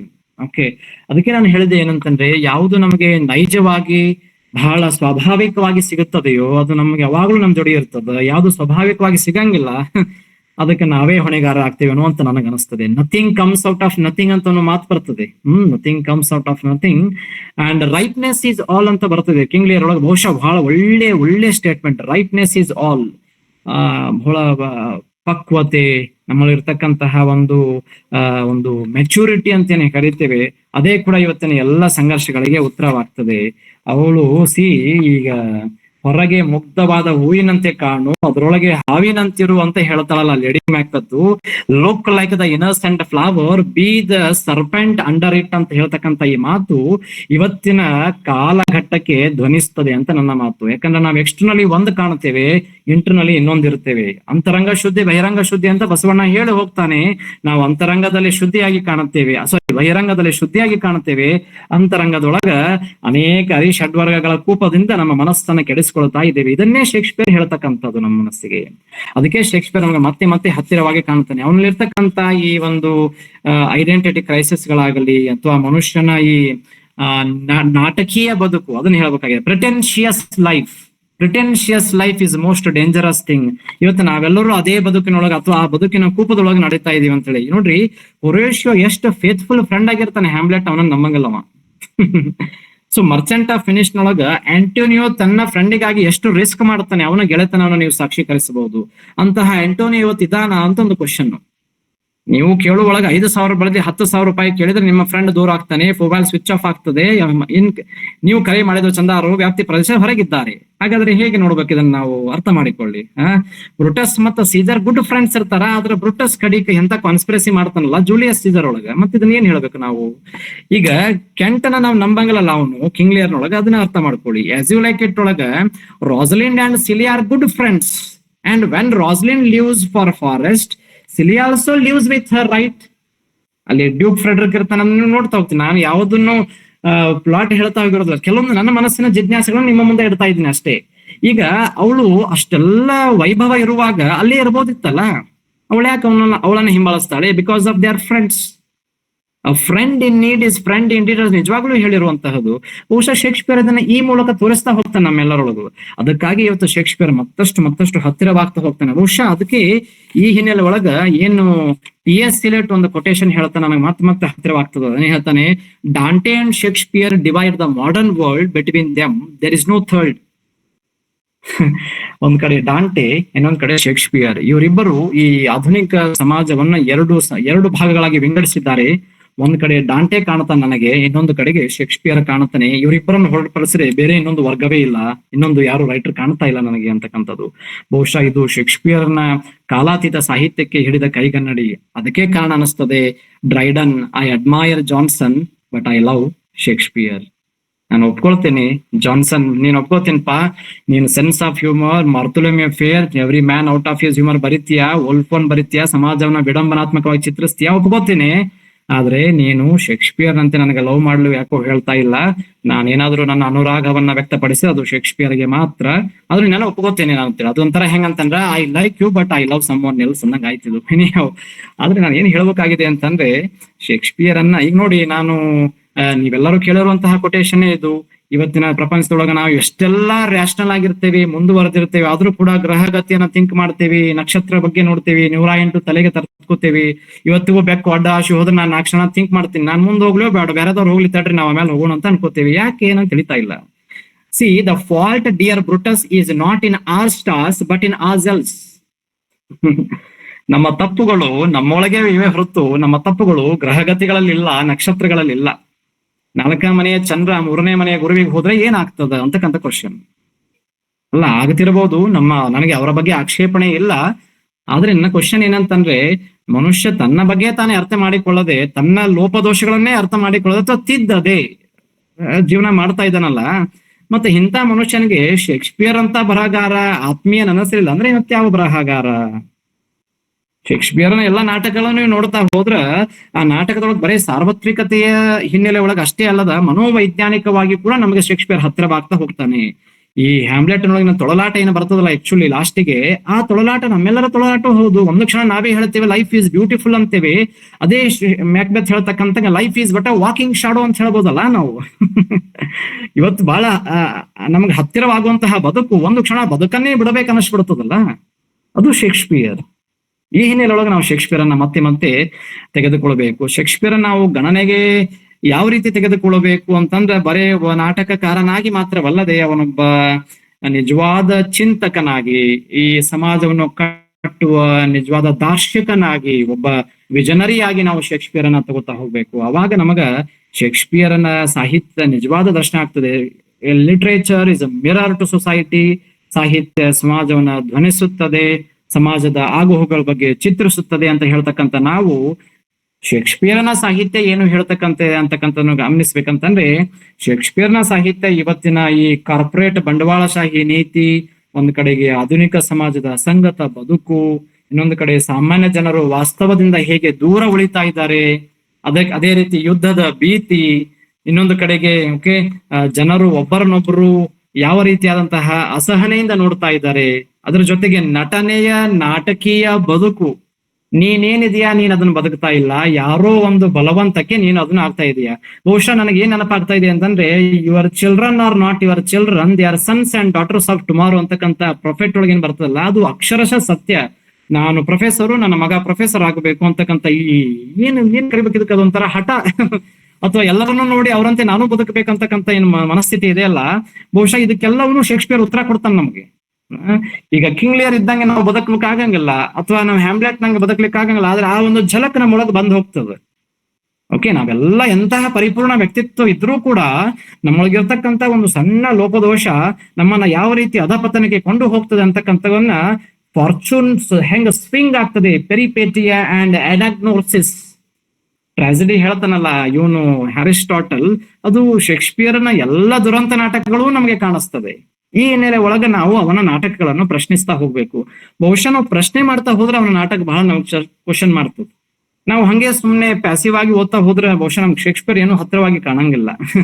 ಅವನನ್ನ ನಾವು ಇವತ್ತಿನ ಬದುಕನ್ನು ಒಂದ್ ಕಡೆ ಇಟ್ಟುಕೊಂಡು ಅವನ ಇರ್ತಕ್ಕಂತ ಕಥೆಗಳನ್ನ ಯಾವ ರೀತಿ ನಮಗೆ ಹತ್ತಿರವಾಗ್ತದೆ ಅಂತಕ್ಕಂಥ ನೋಡ್ತಾ ಹೋಗ್ಬೇಕಾಗ್ತದೆ.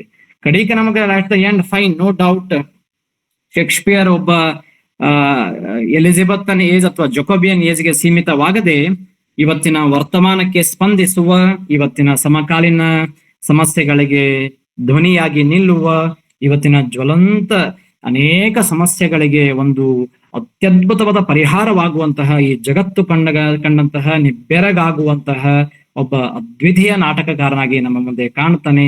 ಇದು ನನ್ನ ಒಂದು ಅಭಿಪ್ರಾಯ. ಬಹುಶಃ ನಾನು ಬಹಳಷ್ಟು ವಾಕ್ಯಗಳನ್ನ ರಿಪೀಟ್ ಮಾಡಿ ನೆನಸ್ತದ, ಬಹುಶಃ ಬಹಳಷ್ಟು ನಾವು ಆವೇಗದೊಳಗೆ ಹೇಳಿರಬಹುದು, ಗೊತ್ತಿಲ್ಲ. ಇದು ನನ್ನ ಸ್ವಭಾವ. ಎನಿಹೌ ನನಗ ಡೈರೆಕ್ಟ್ ಆಗಿ ಮಾತಾಡ್ಬಿಡ, ನಾನು ಭಾಷಣದೊಳಗೆ ಹೇಳ್ಬೇಕನ್ನ ಹೆಂಗ ಈಗ ಒಬ್ರು ಜೋಡಿ ಮಾತಾಡ್ತಿರ್ತೀನಿ ಅದೇ ರೀತಿಯಾಗಿ ಮಾತನಾಡುವ ಒಂದು ನನ್ನ ಒಂದು ನೇಚರ್ ಅಂತ ಹೇಳೋದು, ಸ್ವಭಾವ ಅಂತ ಹೇಳೋದು, ಅದೇ ರೀತಿ ನಾನು ಪ್ರಯತ್ನ ಮಾಡೀನಿ. ನಾನೇನು ಅತ್ಯಂತ ದೊಡ್ಡ ಬರಹಗಾರ ಅದು ಓದುಗ ಅಂತೇನಲ್ಲ, ನನ್ನ ಪರಿಮಿತಿ ಒಳಗ ನನ್ನ ಗ್ರಹಿಕೆ ಒಳಗಿರ್ತಕ್ಕಂಥ ಈ ಶೇಕ್ಸ್ಪಿಯರ್ನ ಮನೋಭೂಮಿಕೆ ಈ ರೀತಿಯಾಗಿದೆ ಅಂತ ನನ್ನ ಅಭಿಪ್ರಾಯ. ನನಗೆ ಅವಕಾಶ ಮಾಡಿ ಕೊಟ್ಟಿರುವಂತಹ ಧಾರವಾಡ ಕಟ್ಟೆಗೆ ನಾನು ನಿಜವಾಗ್ಲೂ ಚಿರಸ್ಮರಣೀಯವಾಗಿರುತ್ತೇನೆ. ನಿಮ್ಮ ಯಾವುದೇ ರೀತಿಯಾದಂತಹ ಕ್ವಶನ್ಸ್ ಗಳಿದ್ರೆ ನನ್ನ ಕೇಳ್ರಿ, ಇನ್ನಷ್ಟು ಅದನ್ನ ಮುಂದುವರೆಸ್ರಿ. ನನಗೂ ಕೂಡ ನನ್ನ ಜ್ಞಾನ ವಿಕಾಸನದೊಳಗ ಒಂದು ಹೆಜ್ಜೆ ಆಗ್ತದ ಅಂತ ನಾನು ಅದನ್ನು ಪರಿಗಣಿಸ್ತೇನೆ. ಧನ್ಯವಾದಗಳು.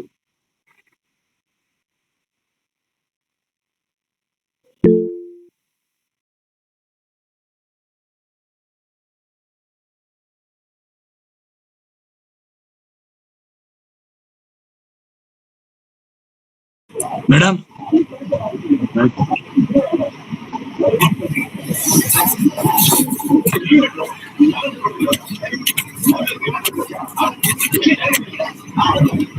ಡಾಕ್ಟರ್ ವಿಜಯಲಕ್ಷ್ಮಿ,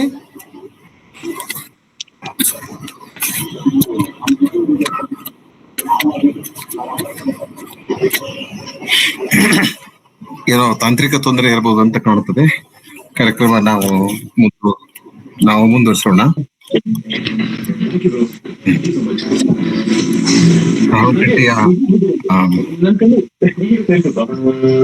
ಹಲೋ, ಧಾರವಾಡಕಟ್ಟೆಯ ಬಂಧುಗಳೇ, ಸಾಹಿತಿಗಳೇ, ಸ್ನೇಹಿತರೆ, ಎಲ್ಲರಿಗೂ ನಮಸ್ಕಾರ.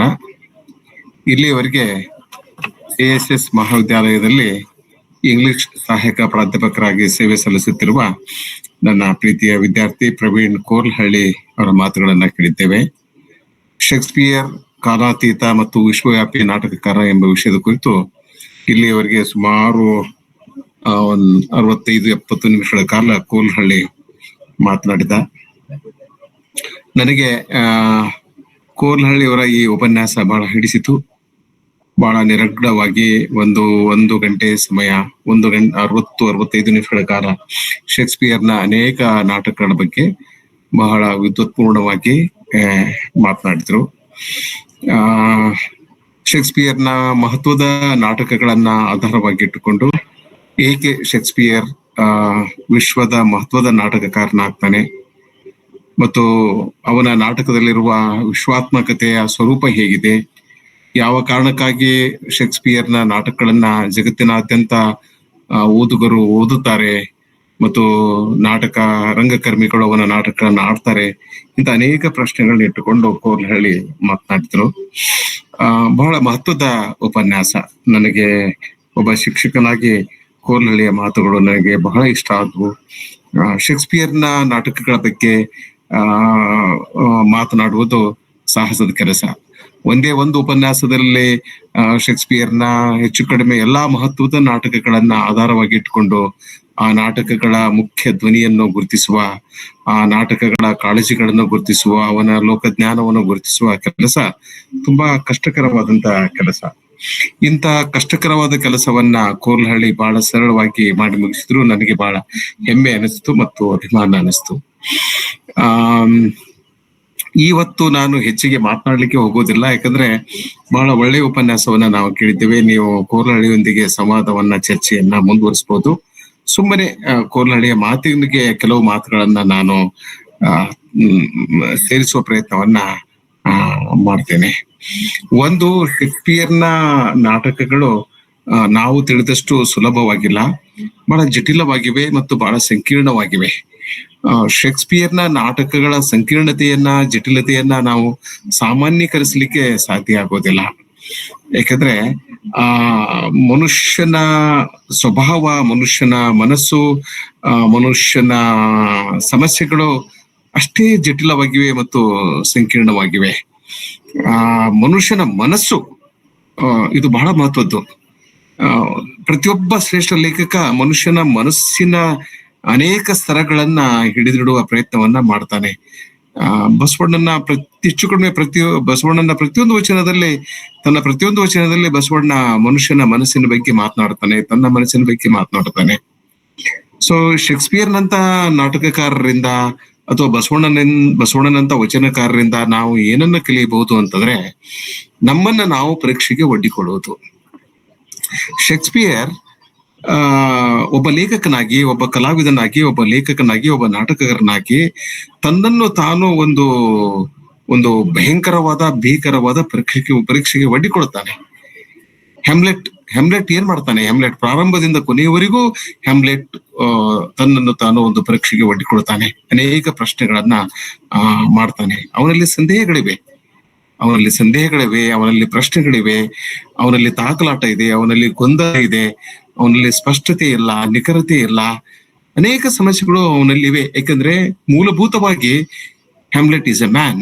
Fundamentally Hamlet is a man. So ಶೇಕ್ಸ್ಪಿಯರ್ನ ನಾಟಕಗಳಲ್ಲಿ ನಮಗೆ ಮನುಷ್ಯರು ಕಾಣಿಸ್ತಾರೆ ಹೊರತು ಸಂತರು ಕಾಣೋದಿಲ್ಲ.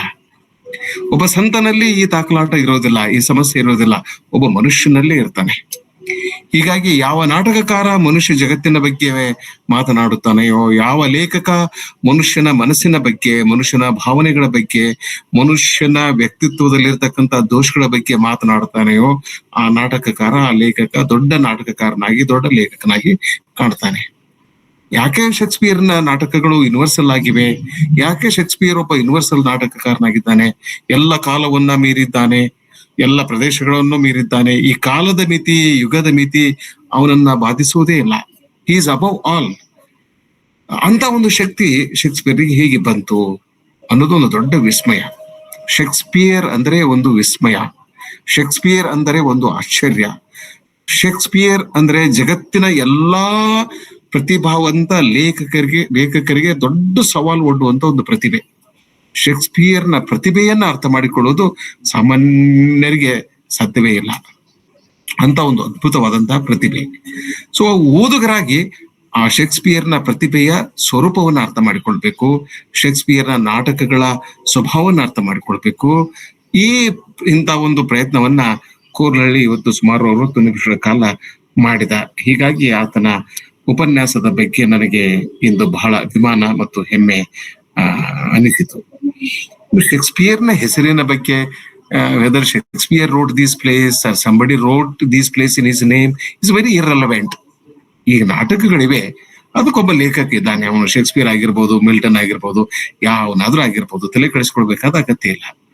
ನಮ್ದೇನಂದ್ರೆ, ಎಸ್ ಹೆಮ್ಲೆಟ್ ಇದೆ, ಹೆಮ್ಲೆಟ್ ನೊಂದಿಗೆ ನಾವು ಮುಖಾಮುಖಿ ಆಗೋಣ. ಶೇಕ್ಸ್ಪಿಯರ್ನನ್ನ ನಾವು ಹಿಡಿಬೇಕು ಅಂತಂದ್ರೆ ಶೇಕ್ಸ್ಪಿಯರ್ನ ಭಾಷೆಯನ್ನ ಹಿಡಿಬೇಕು, ಅವನ ಭಾಷೆಯೊಂದಿಗೆ ನಾವು ಮುಖಾಮುಖಿ ಆಗ್ಬೇಕು.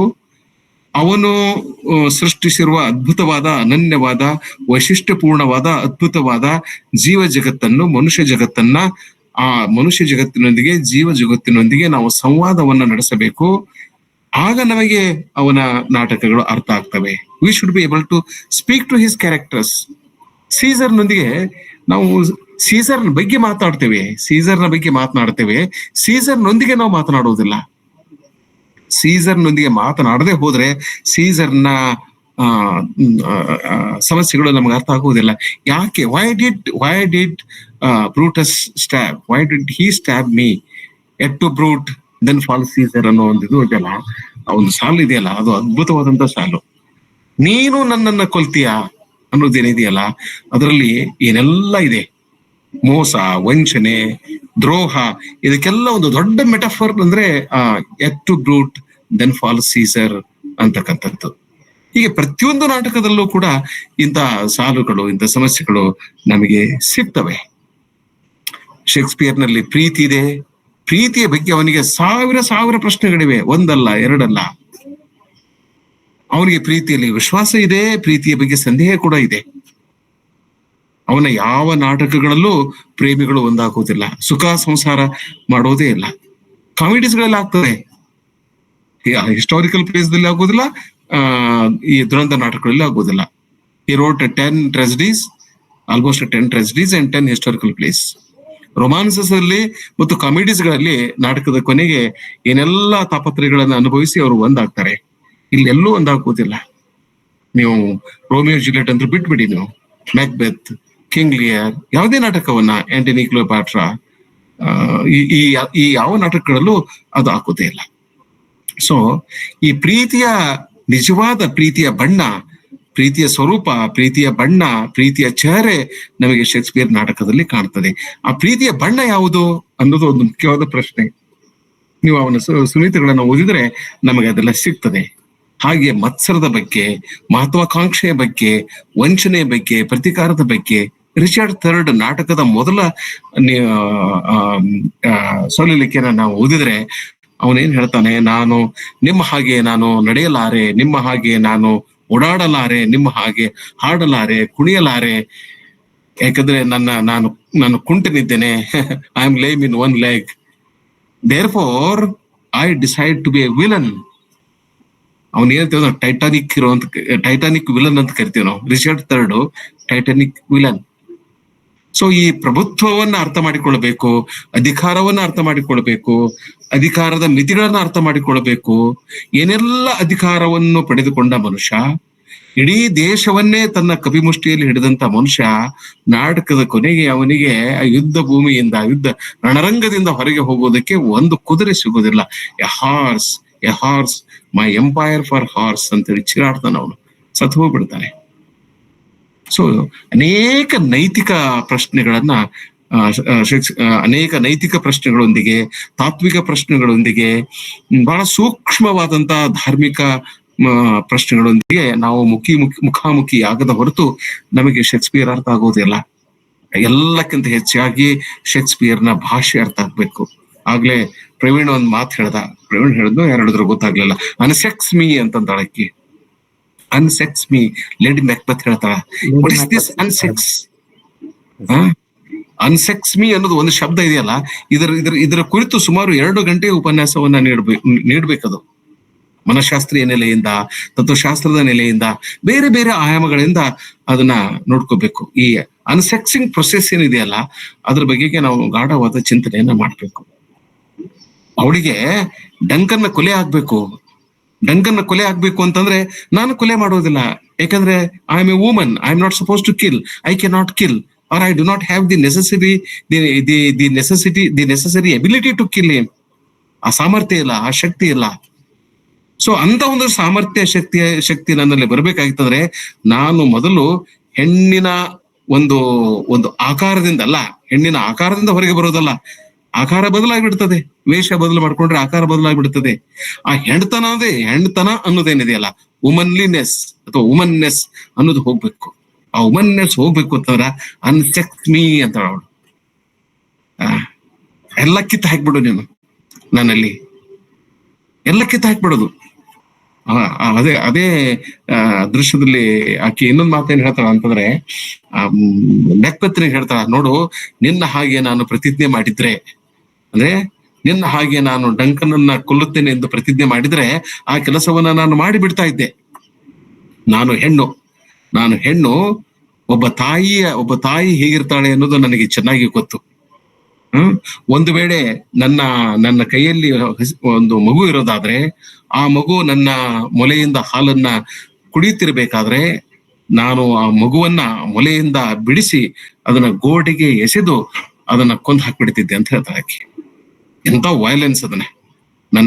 ನನ್ನ ಮೊಲೆಯನ್ನ ಕುಡಿಯುತ್ತಿರುವ ನನ್ನ ಮಗುವನ್ನು, ನಾನು ಹೆತ್ತು ಮಗುವನ್ನ ಕಿತ್ತಿಕೊಂಡು ಆ ಮಗುವನ್ನ ನನ್ನ ಎಲ್ಲಾ ಶಕ್ತಿಯನ್ನ ಕ್ರೋಢೀಕರಿಸಿ ಗೋಡೆಗೆ ಎಸೆದು ಅದರ ತಲೆಯಲ್ಲಿರ್ತಕ್ಕಂಥ ಎಲ್ಲಾ ಮಿದುಳು ಹೊರಗೆ ಬರಬೇಕು, ಅಷ್ಟು ಜೋರಾಗಿ ನಾನು ಎಸೆದು ಕೊಂದು ಹಾಕ್ಬಿಡ್ತಾ ಇದ್ದೆ.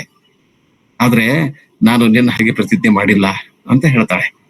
ಸೊ ಹೇಗೆ ಅದೊಂದು ದೊಡ್ಡ ಪ್ರೊಸೆಸ್ ಅದು. ಆ ಮೂಲಕ ತನ್ನ ಗಂಡನ ಮನಸ್ಸನ್ನ ಪರಿವರ್ತನೆ ಮಾಡ್ತಾಳೆ.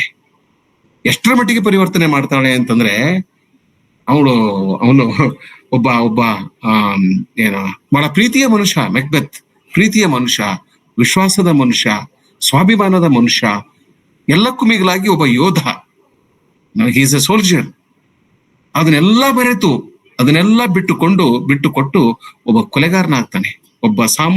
ಒಬ್ಬ ದೇಶಭಕ್ತ, ಒಬ್ಬ ದೇಶ ಪ್ರೇಮಿ ಒಬ್ಬ ಕೊಲೆಗಾರ ಆಗುವುದು ಹೇಗೆ, ಅಥವಾ ಕೊಲೆಗಾರ ಆದ್ರೆ ಹೇಗೆ? ಇಂಥ ಅನೇಕ ಪ್ರಶ್ನೆಗಳನ್ನ ಶೇಕ್ಸ್ಪಿಯರ್ ತನ್ನ ನಾಟಕಗಳಲ್ಲಿ ಮಾಡ್ತಾನೆ. ಹಾಗೆ ಅವನ ಪಾತ್ರಗಳು ಕೂಡ ಬಹಳ ಜಟಿಲಾಗಿವೆ. It's very difficult to understand his characters. ಈಗ ಕೋರ್ಲಹಳ್ಳಿ ಮ್ಯಾಕ್ಬೆತ್ನ ಬಗೆಗೆ, ಹ್ಯಾಮ್ಲೆಟ್ ಬಗೆಗೆ, ಕಿಂಗ್ ಲಿಯರ್ ಬಗೆಗೆ, ಅನೇಕ ಕ್ಯಾರೆಕ್ಟರ್ ಬಗೆಗೆ ಮಾತನಾಡಿದ. ಇದೊಂದು ಪ್ರವೇಶಿಕೆ ಅಂತ ನಾನು ಅಂದ್ಕೊಳ್ತೀನಿ. ಈ ಒಂದು ಪ್ರವೇಶಿಕೆಯನ್ನು ಬಳಸಿಕೊಂಡು ಆ ಪಾತ್ರಗಳೊಂದಿಗೆ ನಾವು ಮುಖಾಮುಖಿ ಆಗ್ತಾ ಹೋಗ್ಬೇಕು. ಯಾಕೆ ಹ್ಯಾಮ್ಲೆಟ್ ಹೀಗೆ ಹಠ ಮಾಡ್ತಾ ಇದ್ದಾನೆ? ಯಾಕೆ ಅವನು ತನ್ನ ತಾಯಿಯನ್ನ ಪ್ರೀತಿಸ್ತಾ ಇಲ್ಲ? ಏಕೆ ತಾಯಿಯ ಮೇಲೆ ಪ್ರತೀಕಾರ ತೆಗೆದುಕೊಳ್ಳಬೇಕು ಎಂದುಕೊಳ್ತಾನೆ? ತಂದೆಯ ಭೂತ ಏನ್ ಹೇಳಿದೆ ಅಂದ್ರೆ, ನೀನು ನಿನ್ನ ಚಿಕ್ಕಪ್ಪನ ಮೇಲೆ ಪ್ರತೀಕಾರ ತೀರಿಸಿಕೊಳ್ಳು, ನಿನ್ನ ತಾಯಿಯನ್ನ ಬಿಟ್ಟು ಬಿಡು. Your mother is innocent, I still love ಹರ್. ಆ ಭೂತ ಇನ್ನೂ ತನ್ನ ಪತ್ನಿಯನ್ನ ಪ್ರೀತಿ ಮಾಡ್ತಾ ಇರ್ತದೆ. ಆದ್ರೆ ಹ್ಯಾಮ್ಲೆಟ್ನಿಗೆ ಹಾಗಾಗೋದಿಲ್ಲ. ಯಾಕೆಂದ್ರೆ ಅವನ ಸಮಸ್ಯೆ ಅಂದ್ರೆ ಅವನ ತಾಯಿ. ನೀನು ನನ್ನ ತಂದೆಯನ್ನ ಪ್ರೀತಿ ಮಾಡಬೇಕು. ನನ್ನ ತಂದೆಯ ಅನುಪಸ್ಥಿತಿಯಲ್ಲಿ, in the absence of my father, you should only love me ಅನ್ನೋದು ಅವನ ವಾದ ಆಗಿರ್ತದೆ.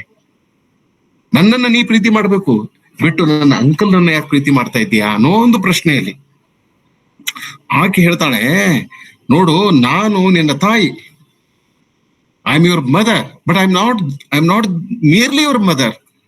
ನಾನು ಕೇವಲ ನಿನ್ನ ತಾಯಿ ಅಲ್ಲ, ನಾನು ಒಬ್ಬ ಮಹಿಳೆ ಇದ್ದೀನಿ. ನಾನು ಒಂದು ಹೆಣ್ಣು. I am a woman. I have my own desire, I have my own ambition and I have my own feelings. ನನಗೆ ನನ್ನದೇ ಆದ ಭಾವನೆಗಳಿವೆ, ನನ್ನದೇ ಆದ ಆಸೆಗಳಿವೆ, ಕಾಮನೆಗಳಿವೆ, ಇವೆಲ್ಲ ಇವೆ. ನಿನ್ನ ತಂದೆ ತೀರಿ ಹೋಗಿದ್ದಾನೆ, ಆದ್ರೆ ನನಗೆ ಪ್ರೀತಿಸಲು ಒಬ್ಬ ವ್ಯಕ್ತಿ ಬೇಕು, ಒಬ್ಬ ಮನುಷ್ಯ ಬೇಕು. ನಿನ್ನನ್ನು ಆ ದೃಷ್ಟಿಯಿಂದ ಪ್ರೀತಿಸಲಿಕ್ಕೆ ಸಾಧ್ಯ ಇಲ್ಲ. ನಿನ್ನನ್ನು I can accept you as my son. I want somebody as my lover, as my husband ಅಂತಕ್ಕಂಥ ಪ್ರಶ್ನೆ. ಸೊ ಇದು ನಾಟಕದಲ್ಲಿ ನೇರವಾಗಿ ನಿಮಗೆ ಸಿಗೋದಿಲ್ಲ. ಇದು ಯಾವ ಡೈಲಾಗ್ನಲ್ಲೂ ಸಿಗೋದಿಲ್ಲ. ನೀವು ನಾಟಕವನ್ನು ಸೂಕ್ಷ್ಮವಾಗಿ ಓದಿದರೆ ಇಂಥ ಪ್ರಶ್ನೆಗಳೆಲ್ಲ ನಮಗೆ ಬರ್ತಾ ಹೋಗ್ತವೆ. ಅವನು ಹೇಳ್ತಾನೆ, ಅದೆಲ್ಲ ಸರಿ, ನೀನು ನನ್ನ ತಂದೆಯನ್ನ ಪ್ರೀತಿಸ್ತಿದ್ದೀಯಲ್ಲ, ಹುಚ್ಚಿಯಂತೆ ನನ್ನ ತಂದೆಯನ್ನ ಪ್ರೀತಿಸ್ತಿದ್ದೆ. ನೀ ಹೇಳ್ತಾ ಇದ್ದೆ, ನೀನು ನಿನ್ನ ತಂದೆಯನ್ನ ಅಪಾರವಾಗಿ ಪ್ರೀತಿಸ್ತಾ ಇದ್ದೆ. ಅಪಾರವಾಗಿ ಪ್ರೀತಿಸುವ ನಿನ್ನ ಗಂಡನ ಸಲುವಾಗಿ 15 ದಿವಸ ನಿನಗೆ ಕಣ್ಣೀರು ಸುರಿಸಲಿಕ್ಕೆ ಸಾಧ್ಯ ಆಗ್ಲಿಲ್ಲಲ್ಲ. ಇದನ್ನ ಪ್ರೀತಿಯ ನಿನ್ನ ಪ್ರೀತಿಗೆ ಅರ್ಥ ಇದೆಯೇ ಅಂತಕ್ಕಂಥ ಪ್ರಶ್ನೆ. ಯಾವ ಚಪ್ಪಲಿಯನ್ನ ಮೆಟ್ಟಿ ನೀನು ನಿನ್ನ ಪತಿಯ ಶವ ಸಂಸ್ಕಾರಕ್ಕೆ ಹೋಗಿದ್ಯಲ್ಲ, ಆ ಚಪ್ಪಲಿಗಳು ಇನ್ನೂ ಹಳೆಯದಾಗಿಲ್ಲ. ಆಗ್ಲೇ ನೀನು ಅವನನ್ನ ಮದುವೆ ಮಾಡಿಕೊಂಡೆ. ಆಮೇಲೆ ತಂದೆಯ ಶವ ಸಂಸ್ಕಾರಕ್ಕಾಗಿ ಮಾಡಿದ ಈ ಆಹಾರವನ್ನ ನಿನ್ನ ಮದುವೆಯಲ್ಲಿ ಬಂದ ಅತಿಥಿಗಳಿಗೆ ಕೊಟ್ಟೆ. ಇದ್ರ ಅಗತ್ಯ ಇತ್ತ ನಿನಗೆ? You should have waited. ಆದ್ರೆ ಕೆಲವು ಸಂದರ್ಭದಲ್ಲಿ ಮನುಷ್ಯ ಕಾಯುವುದೇ ಇಲ್ಲ. ಜೀವನದಲ್ಲಿ ಕಾಯಬೇಕು. ಇದೊಂದು ದೊಡ್ಡ ತತ್ವ. ಜೀವನದಲ್ಲಿ ಕಾಯಬೇಕು, ಎಲ್ಲರಿಗಾಗಿ ಕಾಯಬೇಕು, ಎಲ್ಲದಕ್ಕೂ ಕಾಯಬೇಕು. ಯಾರು ಕಾಯ್ತಾರಲ್ಲ ಅವನು ಬಾಳ್ತಾನ. If you do not have patience to wait, you will not achieve anything. ಸಾಧನೆ ಮಾಡು ಸಾಧಕನಾಗ ಬಯಸುವವನು ತಾಳ್ಮೆಯಿಂದ ಇರಬೇಕು, ಸಹನೆಯಿಂದ ಇರಬೇಕು, ಕಾಯಬೇಕು. ಎಲ್ಲಿವರೆಗೆ ಕಾಯಬೇಕು ಅಂತಂದ್ರೆ, ಎಲ್ಲಿವರೆಗೆ ಕಾಯಬೇಕು ಅಂದ್ರೆ ಆ ಪ್ರಶ್ನೆಗೆ ಉತ್ತರ ಇಲ್ಲ. ಎಲ್ಲಿವರೆಗೆ ಅದು ಸಿಗುವುದಿಲ್ವೋ ಅಲ್ಲಿವರೆಗೂ ಕಾಯಬೇಕು. ಕಾಯುವುದಿಲ್ಲ ಮನುಷ್ಯ. ಇಂತಹ ಅನೇಕ ಪ್ರಶ್ನೆಗಳಿಗೆ ಉತ್ತರ ಶೇಕ್ಸ್ಪಿಯರ್ನ ನಾಟಕದಲ್ಲಿ ನಮಗೆ ಸಿಗ್ತದೆ. ಕೊನೆಯ ಮಾತೇನಂತಂದ್ರೆ, ಶೇಕ್ಸ್ಪಿಯರ್ನ ನಾಟಕಗಳಲ್ಲಿ ನಮಗೆ ಮನುಷ್ಯರು ಸಿಗ್ತಾರೆ. ಶೇಕ್ಸ್ಪಿಯರ್ನ ನಾಟಕಗಳಲ್ಲಿ ನಮಗೆ ಮನುಷ್ಯ ಜಗತ್ತು ಕಾಣ್ಲಿಕ್ಕೆ ಸಿಗ್ತದೆ. ಶೇಕ್ಸ್ಪಿಯರ್ನ ನಾಟಕಗಳಲ್ಲಿ ನಮಗೆ ಮನುಷ್ಯನೊಂದಿಗೆ ಮುಖಾಮುಖಿ ಆಗುವ ಒಂದು ಅದ್ಭುತವಾದ ಅನನ್ಯವಾದ ಅವಕಾಶ ಸಿಗ್ತದೆ.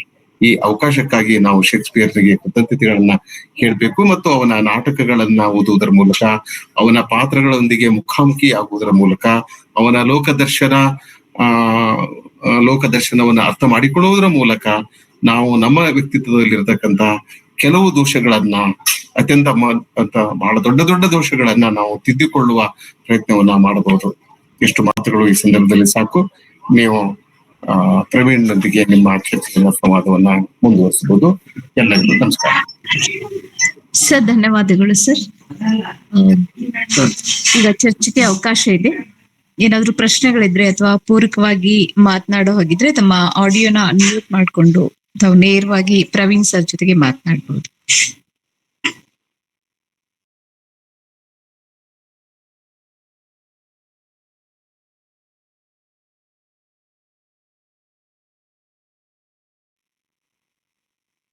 ಹಲೋ, ನಮಸ್ಕಾರ ಮೇಡಮ್. ಹಲೋ ಸರ್ ನಮಸ್ತೆ, ಮಾತಾಡಿ ಸರ್. ಸರ್, ಇವತ್ತಿನ ಯಾರು ಮಾತಾಡಿದ್ರಿ ಸರ್?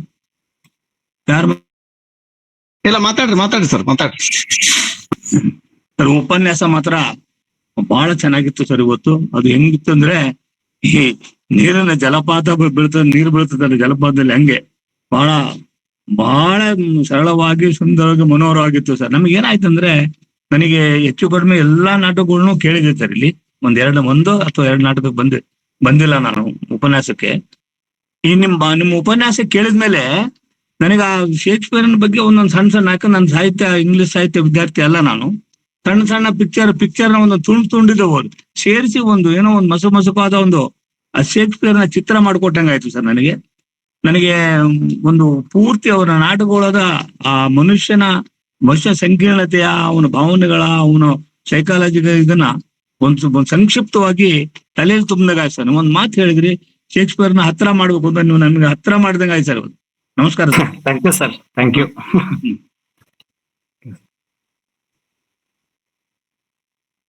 ಹಲೋ, ನಮಸ್ಕಾರ ರೀ. ಪ್ರವೀಣ್ ಅವರು ಆಡಿರ್ತಕ್ಕಂತ ಮಾತು ಬಹಳ ಖುಷಿ ತಂತು.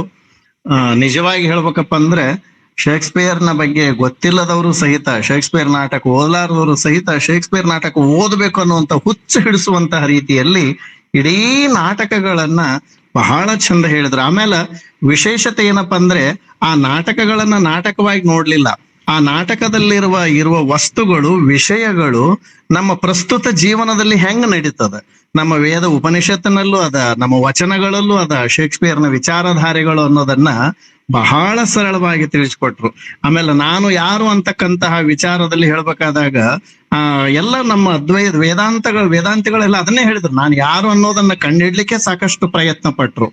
ಅದನ್ನ ಈ ಸಮೀಕರಿಸಿ ಹೇಳ್ತಕ್ಕಂತಹ ವಿಚಾರ ಏನದಲ್ಲ, ಅದು ನಿಜವಾಗಿ ನಿನ್ನ ಪ್ರತಿಭೆಗೆ ವಿಶೇಷವಾಗಿರ್ತಕ್ಕಂತಹ ಧನ್ಯವಾದಗಳು, ಅಭಿನಂದನೆಗಳು. ಆಮೇಲೆ ಇಂತಹ ಪ್ರತಿಭೆಯನ್ನ ಹುಡುಕಿ, ನಮ್ಮ ದರಾಸರಿ ನಾನು ಅದನ್ನೇ ಹೇಳ್ತೀನಿ, ಇಂತಹ ಪ್ರತಿಭೆಗಳನ್ನ ಹುಡುಕಿ ಹಳೆಬೇರು ಹೊಸ ಚಿಗುರು ಕೂಡಿರಲು ಮರಸೊಬಗು ಎನ್ನುವಂತೆ ಹಳೆಯ ಅನೇಕ ತಲೆಮಾರಿನ ವಿದ್ವಾಂಸರನ್ನೂ ಈ ವೇದಿಕೆಗೆ ಕರಿತಿರ್ತಾರ. ಬೆಳೆಯುವಂತಹ ಪ್ರತಿಭೆಯನ್ನೂ ಈ ವೇದಿಕೆಗೆ ಪರಿಚಯಿಸ್ತಕ್ಕಂಥ ಎಂತಹ ಪ್ರತಿಭಾವಂತನನ್ನು ಇವತ್ತು ಪರಿಚಯ ಮಾಡಿಸಿದ್ರಿ ಇಡೀ ವೇದಿಕೆಗೆ. ನಿಜವಾಗಿ ಇದಕ್ಕೆ ನಾವು ಡೋಣೂರ್ ಸರಿಗೆ ತುಂಬು ಹೃದಯದ ಅಭಿನಂದನೆಗಳನ್ನ ಸಲ್ಲಿಸ್ಬೇಕು. ಯಾಕಂದ್ರೆ ಇತ್ತೀಚೆಗೆ ರಿಸೋರ್ಸ್ ಪರ್ಸನ್ ಮತ್ತ ಉಪನ್ಯಾಸ ಅಂದ ತಕ್ಷಣನೇ ಏನಾಗ್ಬಿಟ್ಟವಂದ್ರೆ ಕೆಲವೊಂದು ರೆಡಿಮೇಡ್ ಲಿಸ್ಟ್ ಅವ, ಆ ಲಿಸ್ಟ್ಗಳೇ ಬರ್ತಾವ ಪುನಃ ಪುನಃ. ಆದರೆ ಎಲ್ಲಿ ಪ್ರತಿಭಾವಂತರಿದ್ದಾರೋ ಅಂತ ಪ್ರತಿಭಾವಂತರನ್ನ ಹುಡುಕಿ ಇವತ್ತಿನ ದಿನ ಪರಿಚಯಿಸ್ತಕ್ಕಂತಹ ದೊಡ್ಡ ಜವಾಬ್ದಾರಿಯನ್ನ ನಮ್ಮ ಡೋಣೂರ್ ಸರ್ ಅವ್ರು ಮಾಡಿದ್ದಾರೆ. ಅವರ ಶಿಷ್ಯಂದ್ರನ್ನ ಪರಿಚಯಿಸ್ತಕ್ಕಂತ ರೀತಿಯಲ್ಲಿ ಇವರು ಮಾಡಿರ್ತಕ್ಕಂಥದ್ದು ಅವರಿಗೂ ಡೋಣೂರ್ ಸರಿಗೂ ಅವರ ಇಂದು ಒಳ್ಳೆ ರೀತಿಯಿಂದ ಮಾತಾಡಿರ್ತಕ್ಕಂತ ಪ್ರವೀಣ್ ಅವರಿಗೂ ಕೂಡ ತುಂಬ ಹೃದಯದ ಅಭಿನಂದನೆಗಳನ್ನ ಸಲ್ಲಿಸ್ತೇನೆ. ಧನ್ಯವಾದಗಳು. Thank you sir, thank you so much. ಕಬ್ಬಿನ ರಸ ಹಿಂಡಿ ಕೊಟ್ಟಂಗಿತ್ತು ಸರ್ ಅದು ನಾಟಕ.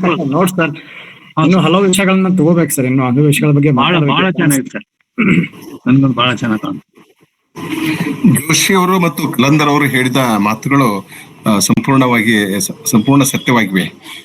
ನನಗೂ ಕೂಡ ಪ್ರವೀಣನ ನಾನು ಉಪನ್ಯಾಸಗಳನ್ನ ಕೇಳಿರ್ಲಿಲ್ಲ. ನನ್ನ ವಿದ್ಯಾರ್ಥಿ ಇಷ್ಟು ಅದ್ಭುತವಾಗಿ ಶೇಕ್ಸ್ಪಿಯರ್ ನಾಟಕಗಳ ಕುರಿತು ಮಾತನಾಡಬಲ್ಲ, ಹೀಗೆ ಒಂದೇ ಉಪನ್ಯಾಸದಲ್ಲಿ 10 ನಾಟಕಗಳ ಬಗ್ಗೆ ಚರ್ಚೆ ಮಾಡಬಲ್ಲ, ಅನೇಕ ಪಠ್ಯಗಳ ಚರ್ಚೆಯನ್ನ ಅದರೊಳಗೆ ತರಬಲ್ಲ ಎಂಬ ನಿರೀಕ್ಷೆ ನನಗೆ ಇರಲಿಲ್ಲ. ಹೀಗಾಗಿ ನಾನು ಕೂಡ ಅವನೆಲ್ಲ ಮಾತುಗಳನ್ನ ಬಹಳ ಪ್ರೀತಿಯಿಂದ ಕೇಳಿಸಿಕೊಂಡೆ. ಬಹಳ ಹೆಮ್ಮೆ ಅನಿಸ್ತು, ಅಭಿಮಾನ ಅನಿಸ್ತು.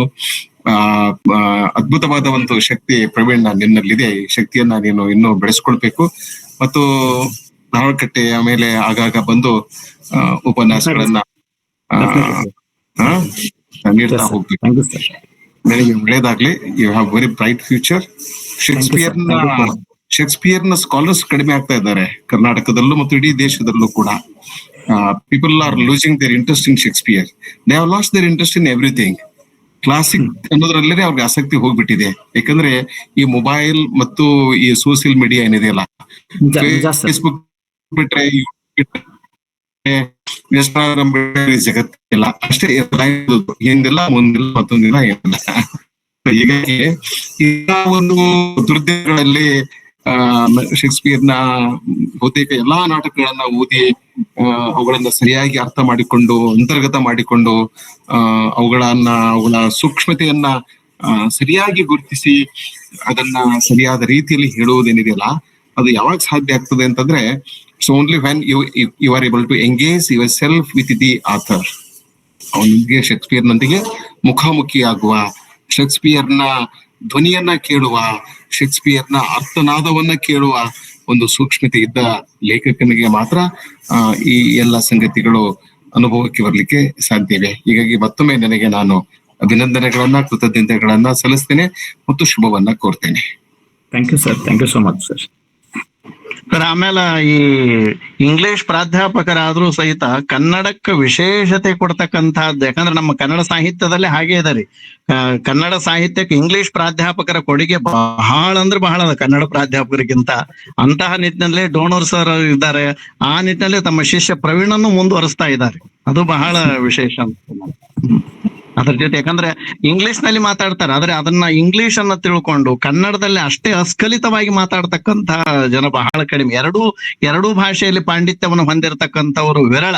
ಅಂತ ವಿರಳಾತಿ ವಿರಳರಲ್ಲಿ ನೀವು ಗುರು ಶಿಷ್ಯರನ್ನು ಕಾಣ್ತಾ ಇದ್ದೀರಿ. ಧನ್ಯವಾದ.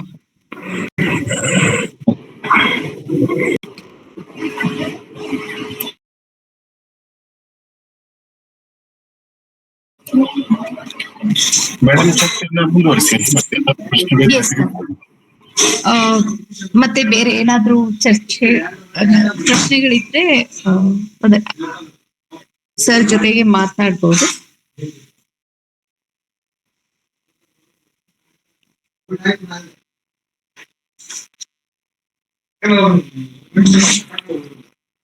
ಸರ್ ಕನ್ಕ್ಲೂಡ್ ಮಾಡೋಣಲ್ಲ ಸರ್? ನಮಸ್ತೆ ಮೇಡಮ್. ನಮಸ್ತೆ ರೀ ಸರ್. ನಮಸ್ತೆ, ಮಾತಾಡಿ ಸರ್. ನಮಸ್ತೆ ಪ್ರವೀಣ್ ಸರ್. ನಮಸ್ತೆ ಸರ್. ಬಹಳ ಚೆನ್ನಾಗಿ ಹೇಳಿದ್ರಿ. ಅದರಲ್ಲಿ ಪ್ರತಿಯೆಲ್ಲ ಒಂದು ಶೇಕ್ಸ್ಪಿಯರ್ ಅವರ ಒಂದು ಕೃತಿಗಳನ್ನ ತಮ್ಮ ಒಂದು ಇಡೀ ಮಾತಿನುದ್ದಕ್ಕೂ ಎಲ್ಲ ಒಂದು ಕೃತಿಗಳ ಒಂದು ಅತ್ಯಂತ ಒಂದು ಸತ್ವಿತವಾದಂತ ಎಲ್ಲ ಸಾರಾಂಶವನ್ನ ನಮಗೆ ಉಣಬಡಿಸಿದ್ರಿ ಸರ್. ಬಹಳ ಖುಷಿ ಆಯ್ತು. ಥ್ಯಾಂಕ್ ಯು ರೀ, ಥ್ಯಾಂಕ್ ಯು.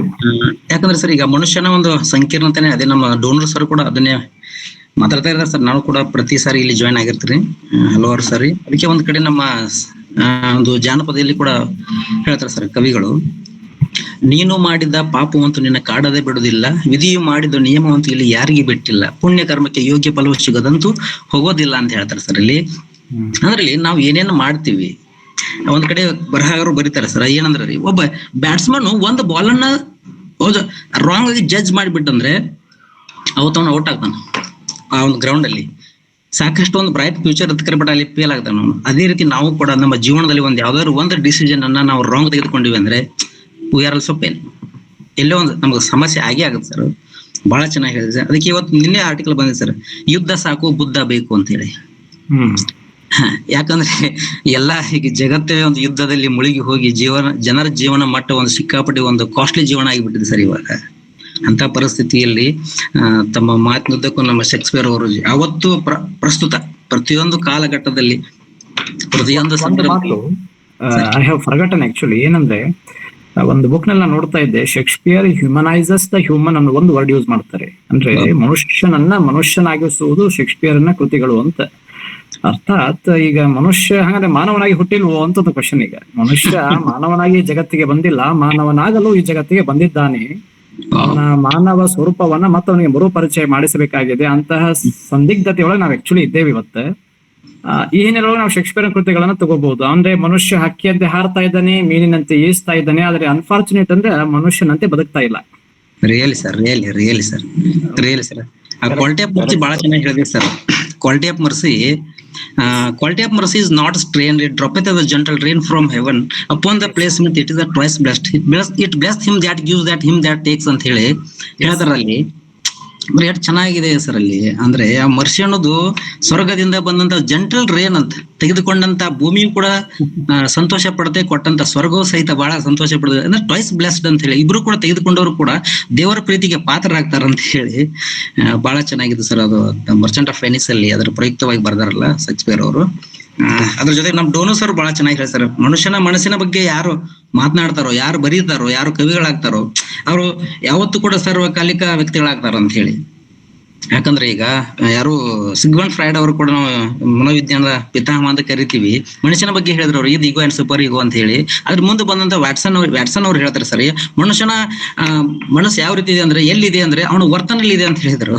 ಯಾಕಂದ್ರೆ ನಮ್ಮ ವರ್ತನೆಯಲ್ಲಿ ನಮ್ಮ ಮನಸ್ಸಿದೆ, ನಮ್ಮ ಮನಸ್ಸನ್ನ ನಮ್ಮ ವರ್ತನೆಯಲ್ಲಿ ತೋರಿಸ್ತೀವಿ. ಒಬ್ಬ ವ್ಯಕ್ತಿಯನ್ನ ಅಳಿಬೇಕಾದ್ರೆ ಅವ್ನ ವರ್ತನೆ ನೋಡ್ತೀವಿ. ಒಂದು ಆಡ್ ಮಾಡ್ತೀನಿ, ನಮ್ಮ ವರ್ತನೆ ಈ ಸಮಾಜದೊಳಗೆ ಒಂದು ನೈಜ ಪರಿವರ್ತನೆ ತರಬೇಕು, ಅವಾಗ ಅದಕ್ಕೊಂದು ಬೆಲೆ ಸಿಗುತ್ತದೆ ಅಂತ ನನ್ನ ಅಭಿಪ್ರಾಯ. ರಿಯಲಿ ಸರ್ ಗೆಳೆತನ ಬಗ್ಗೆ ಮಾತಾಡಿಸ್ತಾರೆ, ಬಹಳ ಚಂದ ಇತ್ತು. ದೋಸ್ತಿ ಮಾಡ್ಬೇಕು ಅವರ ಎಲ್ಲಾ ನಾಟಕಗಳಲ್ಲಿ ಮನುಷ್ಯರು ಕಾಣ್ತಾರೆ ಅಂತ. ಅಂದ್ರೆ ಈಗ ಯಾರೋ ಒಂದು ಮೂಲೆಯಲ್ಲಿರ್ತಕ್ಕಂಥ ದೇವತೆಗಳನ್ನ ನಾವು ಅಂತಂದ್ರೆ ಸಾಮಾನ್ಯರಿಗೆ ಹತ್ತಿರ ಆಗಂಗಲ್ಲ. ಅವ್ರಿಗೆ ಹೆಂಗ್ ಅನಿಸ್ಬೇಕಂದ್ರೆ, ನಾನು ಶೇಕ್ಸ್ಪಿಯರ್ ನಾಟಕ ಓದುವಾಗ ನಾನೆಲ್ಲೋ ಇವ್ರು ನೋಡ್ತಾ ಇದ್ದೀನಲ್ಲ, ನಮ್ಮ ಮನೆ ಹತ್ರ ಇದ್ದಾರಲ್ಲಿ ಇವರೆಲ್ಲ ನೋಡಿ ಕಾಣಿಸ್ತಾರಲ್ಲ ಇವರು ಅಂತ ಅನಿಸ್ಬೇಕು ನಮ್ಗೆ. ರಿಯಲಿ ದೋಸ್ತಿ ಬಗ್ಗೆ ಹೇಳಿದ್ರಿ ಸರ್, ಬಹಳ ಚೆನ್ನಾಗಿತ್ತು. ದೋಸ್ತಿ ಮಾಡ್ಬೇಕು ತಮ್ಮ ಅವನ ಗುಣ ನೋಡಿ, ಅವನ ಮನಸ್ಸು ನೋಡಿ, ಇಲ್ಲಾಂದ್ರೆ ಹೊಡಿ ನಿನ್ನ ಎತ್ತಾಗಡಿ ಮುಂದಿನ ದಾರಿ ನೋಡಿ ಅಂತ ಹೇಳಿ ಕೂಡ ಬರೀತಾರೆ ಸರ್ ನಮ್ಮ ಕವಿಗಳು.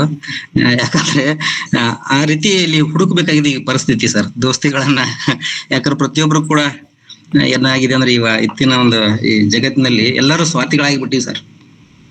ಹಾಗಾಗಿ ಬಹಳ ಚೆನ್ನಾಗಿತ್ತು ಸರ್, ಬಹಳ ಖುಷಿ ಪಟ್ಟಿವಿ. ಬಟ್ ಒಂದ್ ಥಿಂಗ್ ಏನಂದ್ರೆ ಸರ್, ಈಗ ಈ ಒಂದು ಶೇಕ್ಸ್ಪಿಯರ್ ಅವರ ಕೃತಿಗಳ ಜೊತೆಗೆ ನಮ್ಮ ಒಂದು ಕನ್ನಡ ಸಾಹಿತ್ಯದ ಒಂದು ಅದ್ರ ಕೂಡ ಇನ್ನೊಂದ್ ಸ್ವಲ್ಪ ಅದಕ್ಕೆ ನಾವು ಹೋಲಿಕೆ ಮಾಡಿ ಇನ್ನೊಂದ್ ಸ್ವಲ್ಪ ಹೇಳಿದ್ರೆ ನಮಗೊಂದ್ ಸ್ವಲ್ಪ ಇನ್ನೂ ಸರ್ ನಂದು ಒಂದು ನಿರೀಕ್ಷೆ ಅಷ್ಟೇ.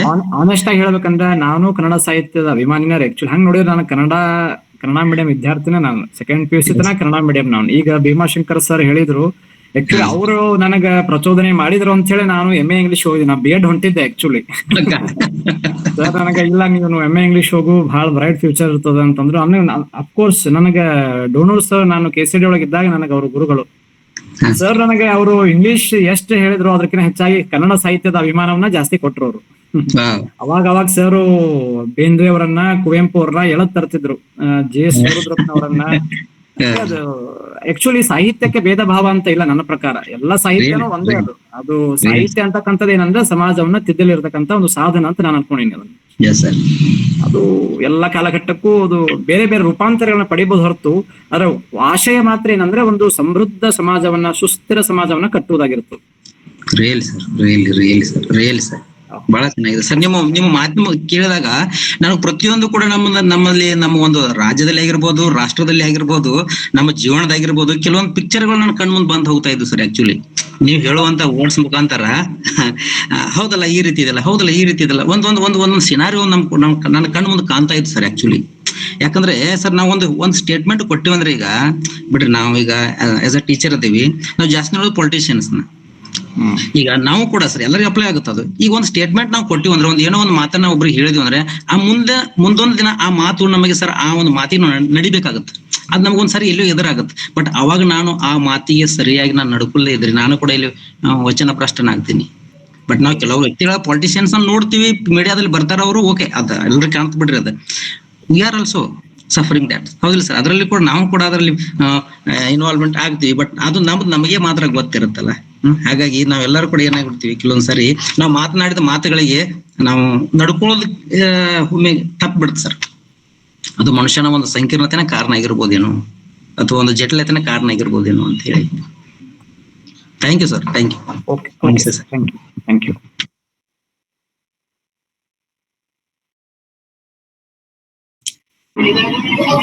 ಹಾ ಮೇಡಮ್, ಪ್ರಶ್ನೆಗಳಿಲ್ಲಾದ್ರೆ ಕಾರ್ಯಕ್ರಮ ಮುಗಿಸಿ.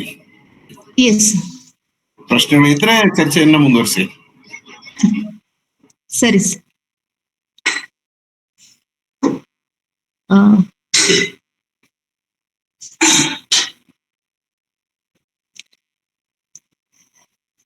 ಸೊ ಮತ್ತೆ ಬೇರೆ ಪ್ರಶ್ನೆಗಳು ಇಲ್ಲ ಅಂತಂದ್ರೆ ಈ ಕಾರ್ಯಕ್ರಮವನ್ನ ಕೊನೆ ಹಂತವಾಗಿ ನಾವು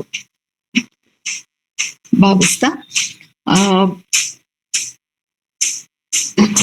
ಶೇಕ್ಸ್ಪಿಯರ್ ನಾಟಕಗಳ ಉಪನ್ಯಾಸ ಮಾಲಿಕೆನಲ್ಲಿ ಇವತ್ತು ಪ್ರವೀಣ್ ಕೊರ್ಲಳ್ಳಿ ಅವರು ಶೇಕ್ಸ್ಪಿಯರ್ ಕಾಲಾತೀತ ಮತ್ತು ವಿಶ್ವಾತ್ಮಕತೆ ವಿಶ್ವವ್ಯಾಪಿ ನಾಟಕಕಾರ ಎನ್ನುವಂತಹ ವಿಷಯವನ್ನ ಇಟ್ಕೊಂಡು ಅವರ ಅಷ್ಟು ನಾಟಕಗಳ ಒಂದು ಪರಿಚಯದ ಮೂಲಕ ಒಟ್ಟು ಶೇಕ್ಸ್ಪಿಯರ್ ಮನುಷ್ಯತ್ವದ ಕುರಿತಾಗಿ ಹೇಗೆಲ್ಲ ನಮ್ಮ ಕಣ್ಣನ್ನ ತೆರೆಸ್ತಾರೆ ಎನ್ನುವಂತಹ ಮಾತುಗಳನ್ನ ಆಡಿದ್ರು. ಅವರಿಗೆ ಧಾರವಾಡ ಕಟ್ಟೆಯ ಪರವಾಗಿ ಹಾಗೆ ಇಲ್ಲಿ ನೆರೆದಿರುವಂತಹ ಎಲ್ಲ ಸಾಹಿತ್ಯಾಸಕ್ತರ ಪರವಾಗಿ ತುಂಬ ಹೃದಯದ ಧನ್ಯವಾದಗಳನ್ನ ಅರ್ಪಿಸ್ತೇವೆ. ಧನ್ಯವಾದಗಳು ಸರ್. ನಮಸ್ತೆ ಮೇಡಮ್. ನಮಸ್ತೆ. Thank you so much. ಹಾಗೆ ಈ ಕಾರ್ಯಕ್ರಮದ ಅಧ್ಯಕ್ಷತೆಯನ್ನ ವಹಿಸಿರುವಂತಹ ಪ್ರೊಫೆಸರ್ ಬಸವರಾಜ್ ಟೋಣ್ ಸರ್ಗೂ ಕೂಡ ಧನ್ಯವಾದಗಳನ್ನ ಅರ್ಪಿಸ್ತೇವೆ. ಧನ್ಯವಾದಗಳು ಸರ್. ಹಾಗೆ ಚರ್ಚೆನಲ್ಲಿ ಪಾಲ್ಗೊಂಡು ತಮ್ಮ ಕೆಲವು ಮಾತುಗಳನ್ನ ಆಡಿದಂತಹ ಕಲಾಂದರ್ ಸರ್ಗೆ, ಜೋಶಿ ಸರ್ಗೆ, ಹಾಗೆ ರತ್ನಾಕರ್ ಸರ್ಗೆ, ಮತ್ತೆ ಎಲ್ಲ ಹಿರಿಯರಿಗೂ ಕೂಡ ಧನ್ಯವಾದಗಳನ್ನ ಅರ್ಪಿಸ್ತೇವೆ. ಧನ್ಯವಾದಗಳು ಸರ್. ಹಾಗೆ ಈ ಕಾರ್ಯಕ್ರಮದಲ್ಲಿ ಉಪಸ್ಥಿತರಿರುವಂತಹ ಎಲ್ಲ ಸಾಹಿತ್ಯಾಸಕ್ತರಿಗೆ, ಧಾರವಾಡ ಕಟ್ಟೆಯ ಬಳಗದವರಿಗೆ, ಪದಾಧಿಕಾರಿಗಳಿಗೆ ಧನ್ಯವಾದಗಳನ್ನ ಅರ್ಪಿಸ್ತಾ, ಧಾರವಾಡ ಕಟ್ಟೆ ಪ್ರತಿ ಶನಿವಾರ ಮತ್ತೆ ರವಿವಾರ ನಿರಂತರವಾಗಿ ಗುರುವಾರದಂದು ಕನ್ನಡ ಸಾಹಿತ್ಯದ 50 ಆಯ್ದ ನಾಟಕಗಳ ಕುರಿತಾಗಿ ಜೂನ್ ಇನ್ನೊಂದು 2-3 ವಾರಗಳಲ್ಲಿ ಆ ಸೀರೀಸ್ ಅನ್ನ ಪ್ರಾರಂಭ ಮಾಡಲಿದ್ದೇವೆ. ಹಾಗೇನೆ ಶನಿವಾರ ಈ ಒಂದು ನಾಟಕ ಉಳ್ಕೊಂಡಿದೆ ಶೇಕ್ಸ್ಪಿಯರ್ ಅವ್ರದ್ದು. ಅದನ್ನ ಮಧ್ಯದಲ್ಲಿ ಯಾವತ್ತಾದ್ರೂ ಕೂಡ ಶೆಡ್ಯೂಲ್ ಮಾಡಿ 37 ನಾಟಕಗಳ ಒಂದು ಸೀರೀಸ್ ಅನ್ನ ಕಂಪ್ಲೀಟ್ ಮಾಡ್ತಾ 9ನೇ ತಾರೀಕು ಅಂದ್ರೆ ಬರುವ ಶನಿವಾರದಿಂದ ಗ್ರೀಕ್ ಸಾಹಿತ್ಯದ ಕುರಿತಾಗಿ ಆಯ್ದ ಕೆಲವು ಗ್ರೀಕ್ ನಾಟಕಗಳ ಕುರಿತಾಗಿ ಉಪನ್ಯಾಸ ಸರಣಿ ಪ್ರಾರಂಭ ಆಗಲಿದೆ. ಅಲ್ಲಿ ಒಟ್ಟು 23 ಉಪನ್ಯಾಸಗಳನ್ನ ಆಯೋಜನೆ ಮಾಡುವಂತಹ ಯೋಜನೆಯನ್ನ ಹಾಕೊಂಡು ಈಗಾಗಲೇ ಆ ನಿಟ್ಟಿನಲ್ಲಿ ಉಪನ್ಯಾಸಕರ ಮತ್ತೆ ಅವರ ಮಾಹಿತಿಯನ್ನ ನಾವು ಕಲೆಕ್ಟ್ ಮಾಡಿ ಅದನ್ನ ನಾಳೆ ನಾಡಿದ್ರಲ್ಲಿ ಅದನ್ನ ಶೇರ್ ಮಾಡ್ತೇವೆ. ಧಾರವಾಡ ಕಟ್ಟೆ ಅದರ ಯೂಟ್ಯೂಬ್ ಕೂಡ ಇದೆ, ನೇರ ಪ್ರಸಾರ ಕೂಡ ಆಗ್ತಾ ಇರುತ್ತೆ. ಅದನ್ನ ವೀಕ್ಷಣೆ ಮಾಡಿ, ಅಕಸ್ಮಾತ್ ಲೈವ್ ಅಲ್ಲಿ ಜಾಯಿನ್ ಆಗಕ್ ಆಗ್ಲಿಲ್ಲ ಅಂದ್ರೆ ಧಾರವಾಡ ಕಟ್ಟೆಯ ಯೂಟ್ಯೂಬ್ ಚಾನೆಲ್ ಅನ್ನ ಸಬ್ಸ್ಕ್ರೈಬ್ ಮಾಡ್ಕೊಂಡು ಅದರಿಂದ ಸದುಪಯೋಗ ಪಡಿಸ್ಕೊಳ್ಬಹುದು. ಮತ್ತೆ ಯೂಟ್ಯೂಬ್ ಗೂಗಲ್ ಮೀಟ್ ಎಲ್ಲಾ ಕಾರ್ಯಕ್ರಮಗಳ ಗೂಗಲ್ ಮೀಟ್ ಒಂದೇ ಆಗಿರುತ್ತೆ ಧಾರವಾಡ ಕಟ್ಟೆದು. ಅಕಸ್ಮಾತ್ ಈ ಲಿಂಕ್ ಸಿಕ್ಕಿರ್ಲಿಲ್ಲ ಅಂದ್ರೂ ಕೂಡ ಹಿಂದಿನ ಯಾವ್ದು ಲಿಂಕ್ ಆದ್ರೂ ಕೂಡ ಸೇಮ್ ಇರುತ್ತೆ. ಅದನ್ನ ಬಳಸ್ಕೊಂಡು ತಾವು ಈ ಕಾರ್ಯಕ್ರಮಗಳಲ್ಲಿ ಭಾಗವಹಿಸಬೇಕು ಅಂತ ಕೇಳ್ಕೊಳ್ತೇವೆ. ಇಷ್ಟು ಮಾತುಗಳನ್ನ ಹೇಳಿ ಮತ್ತೊಮ್ಮೆ ಎಲ್ರಿಗೂ ಕೂಡ ಧನ್ಯವಾದಗಳನ್ನ ಅರ್ಪಿಸಿ ಈ ಕಾರ್ಯಕ್ರಮವನ್ನ ಮುಕ್ತಾಯಗೊಳಿಸ್ತಾ ಇದ್ದೀವಿ. Thank you so much. Thank you sir.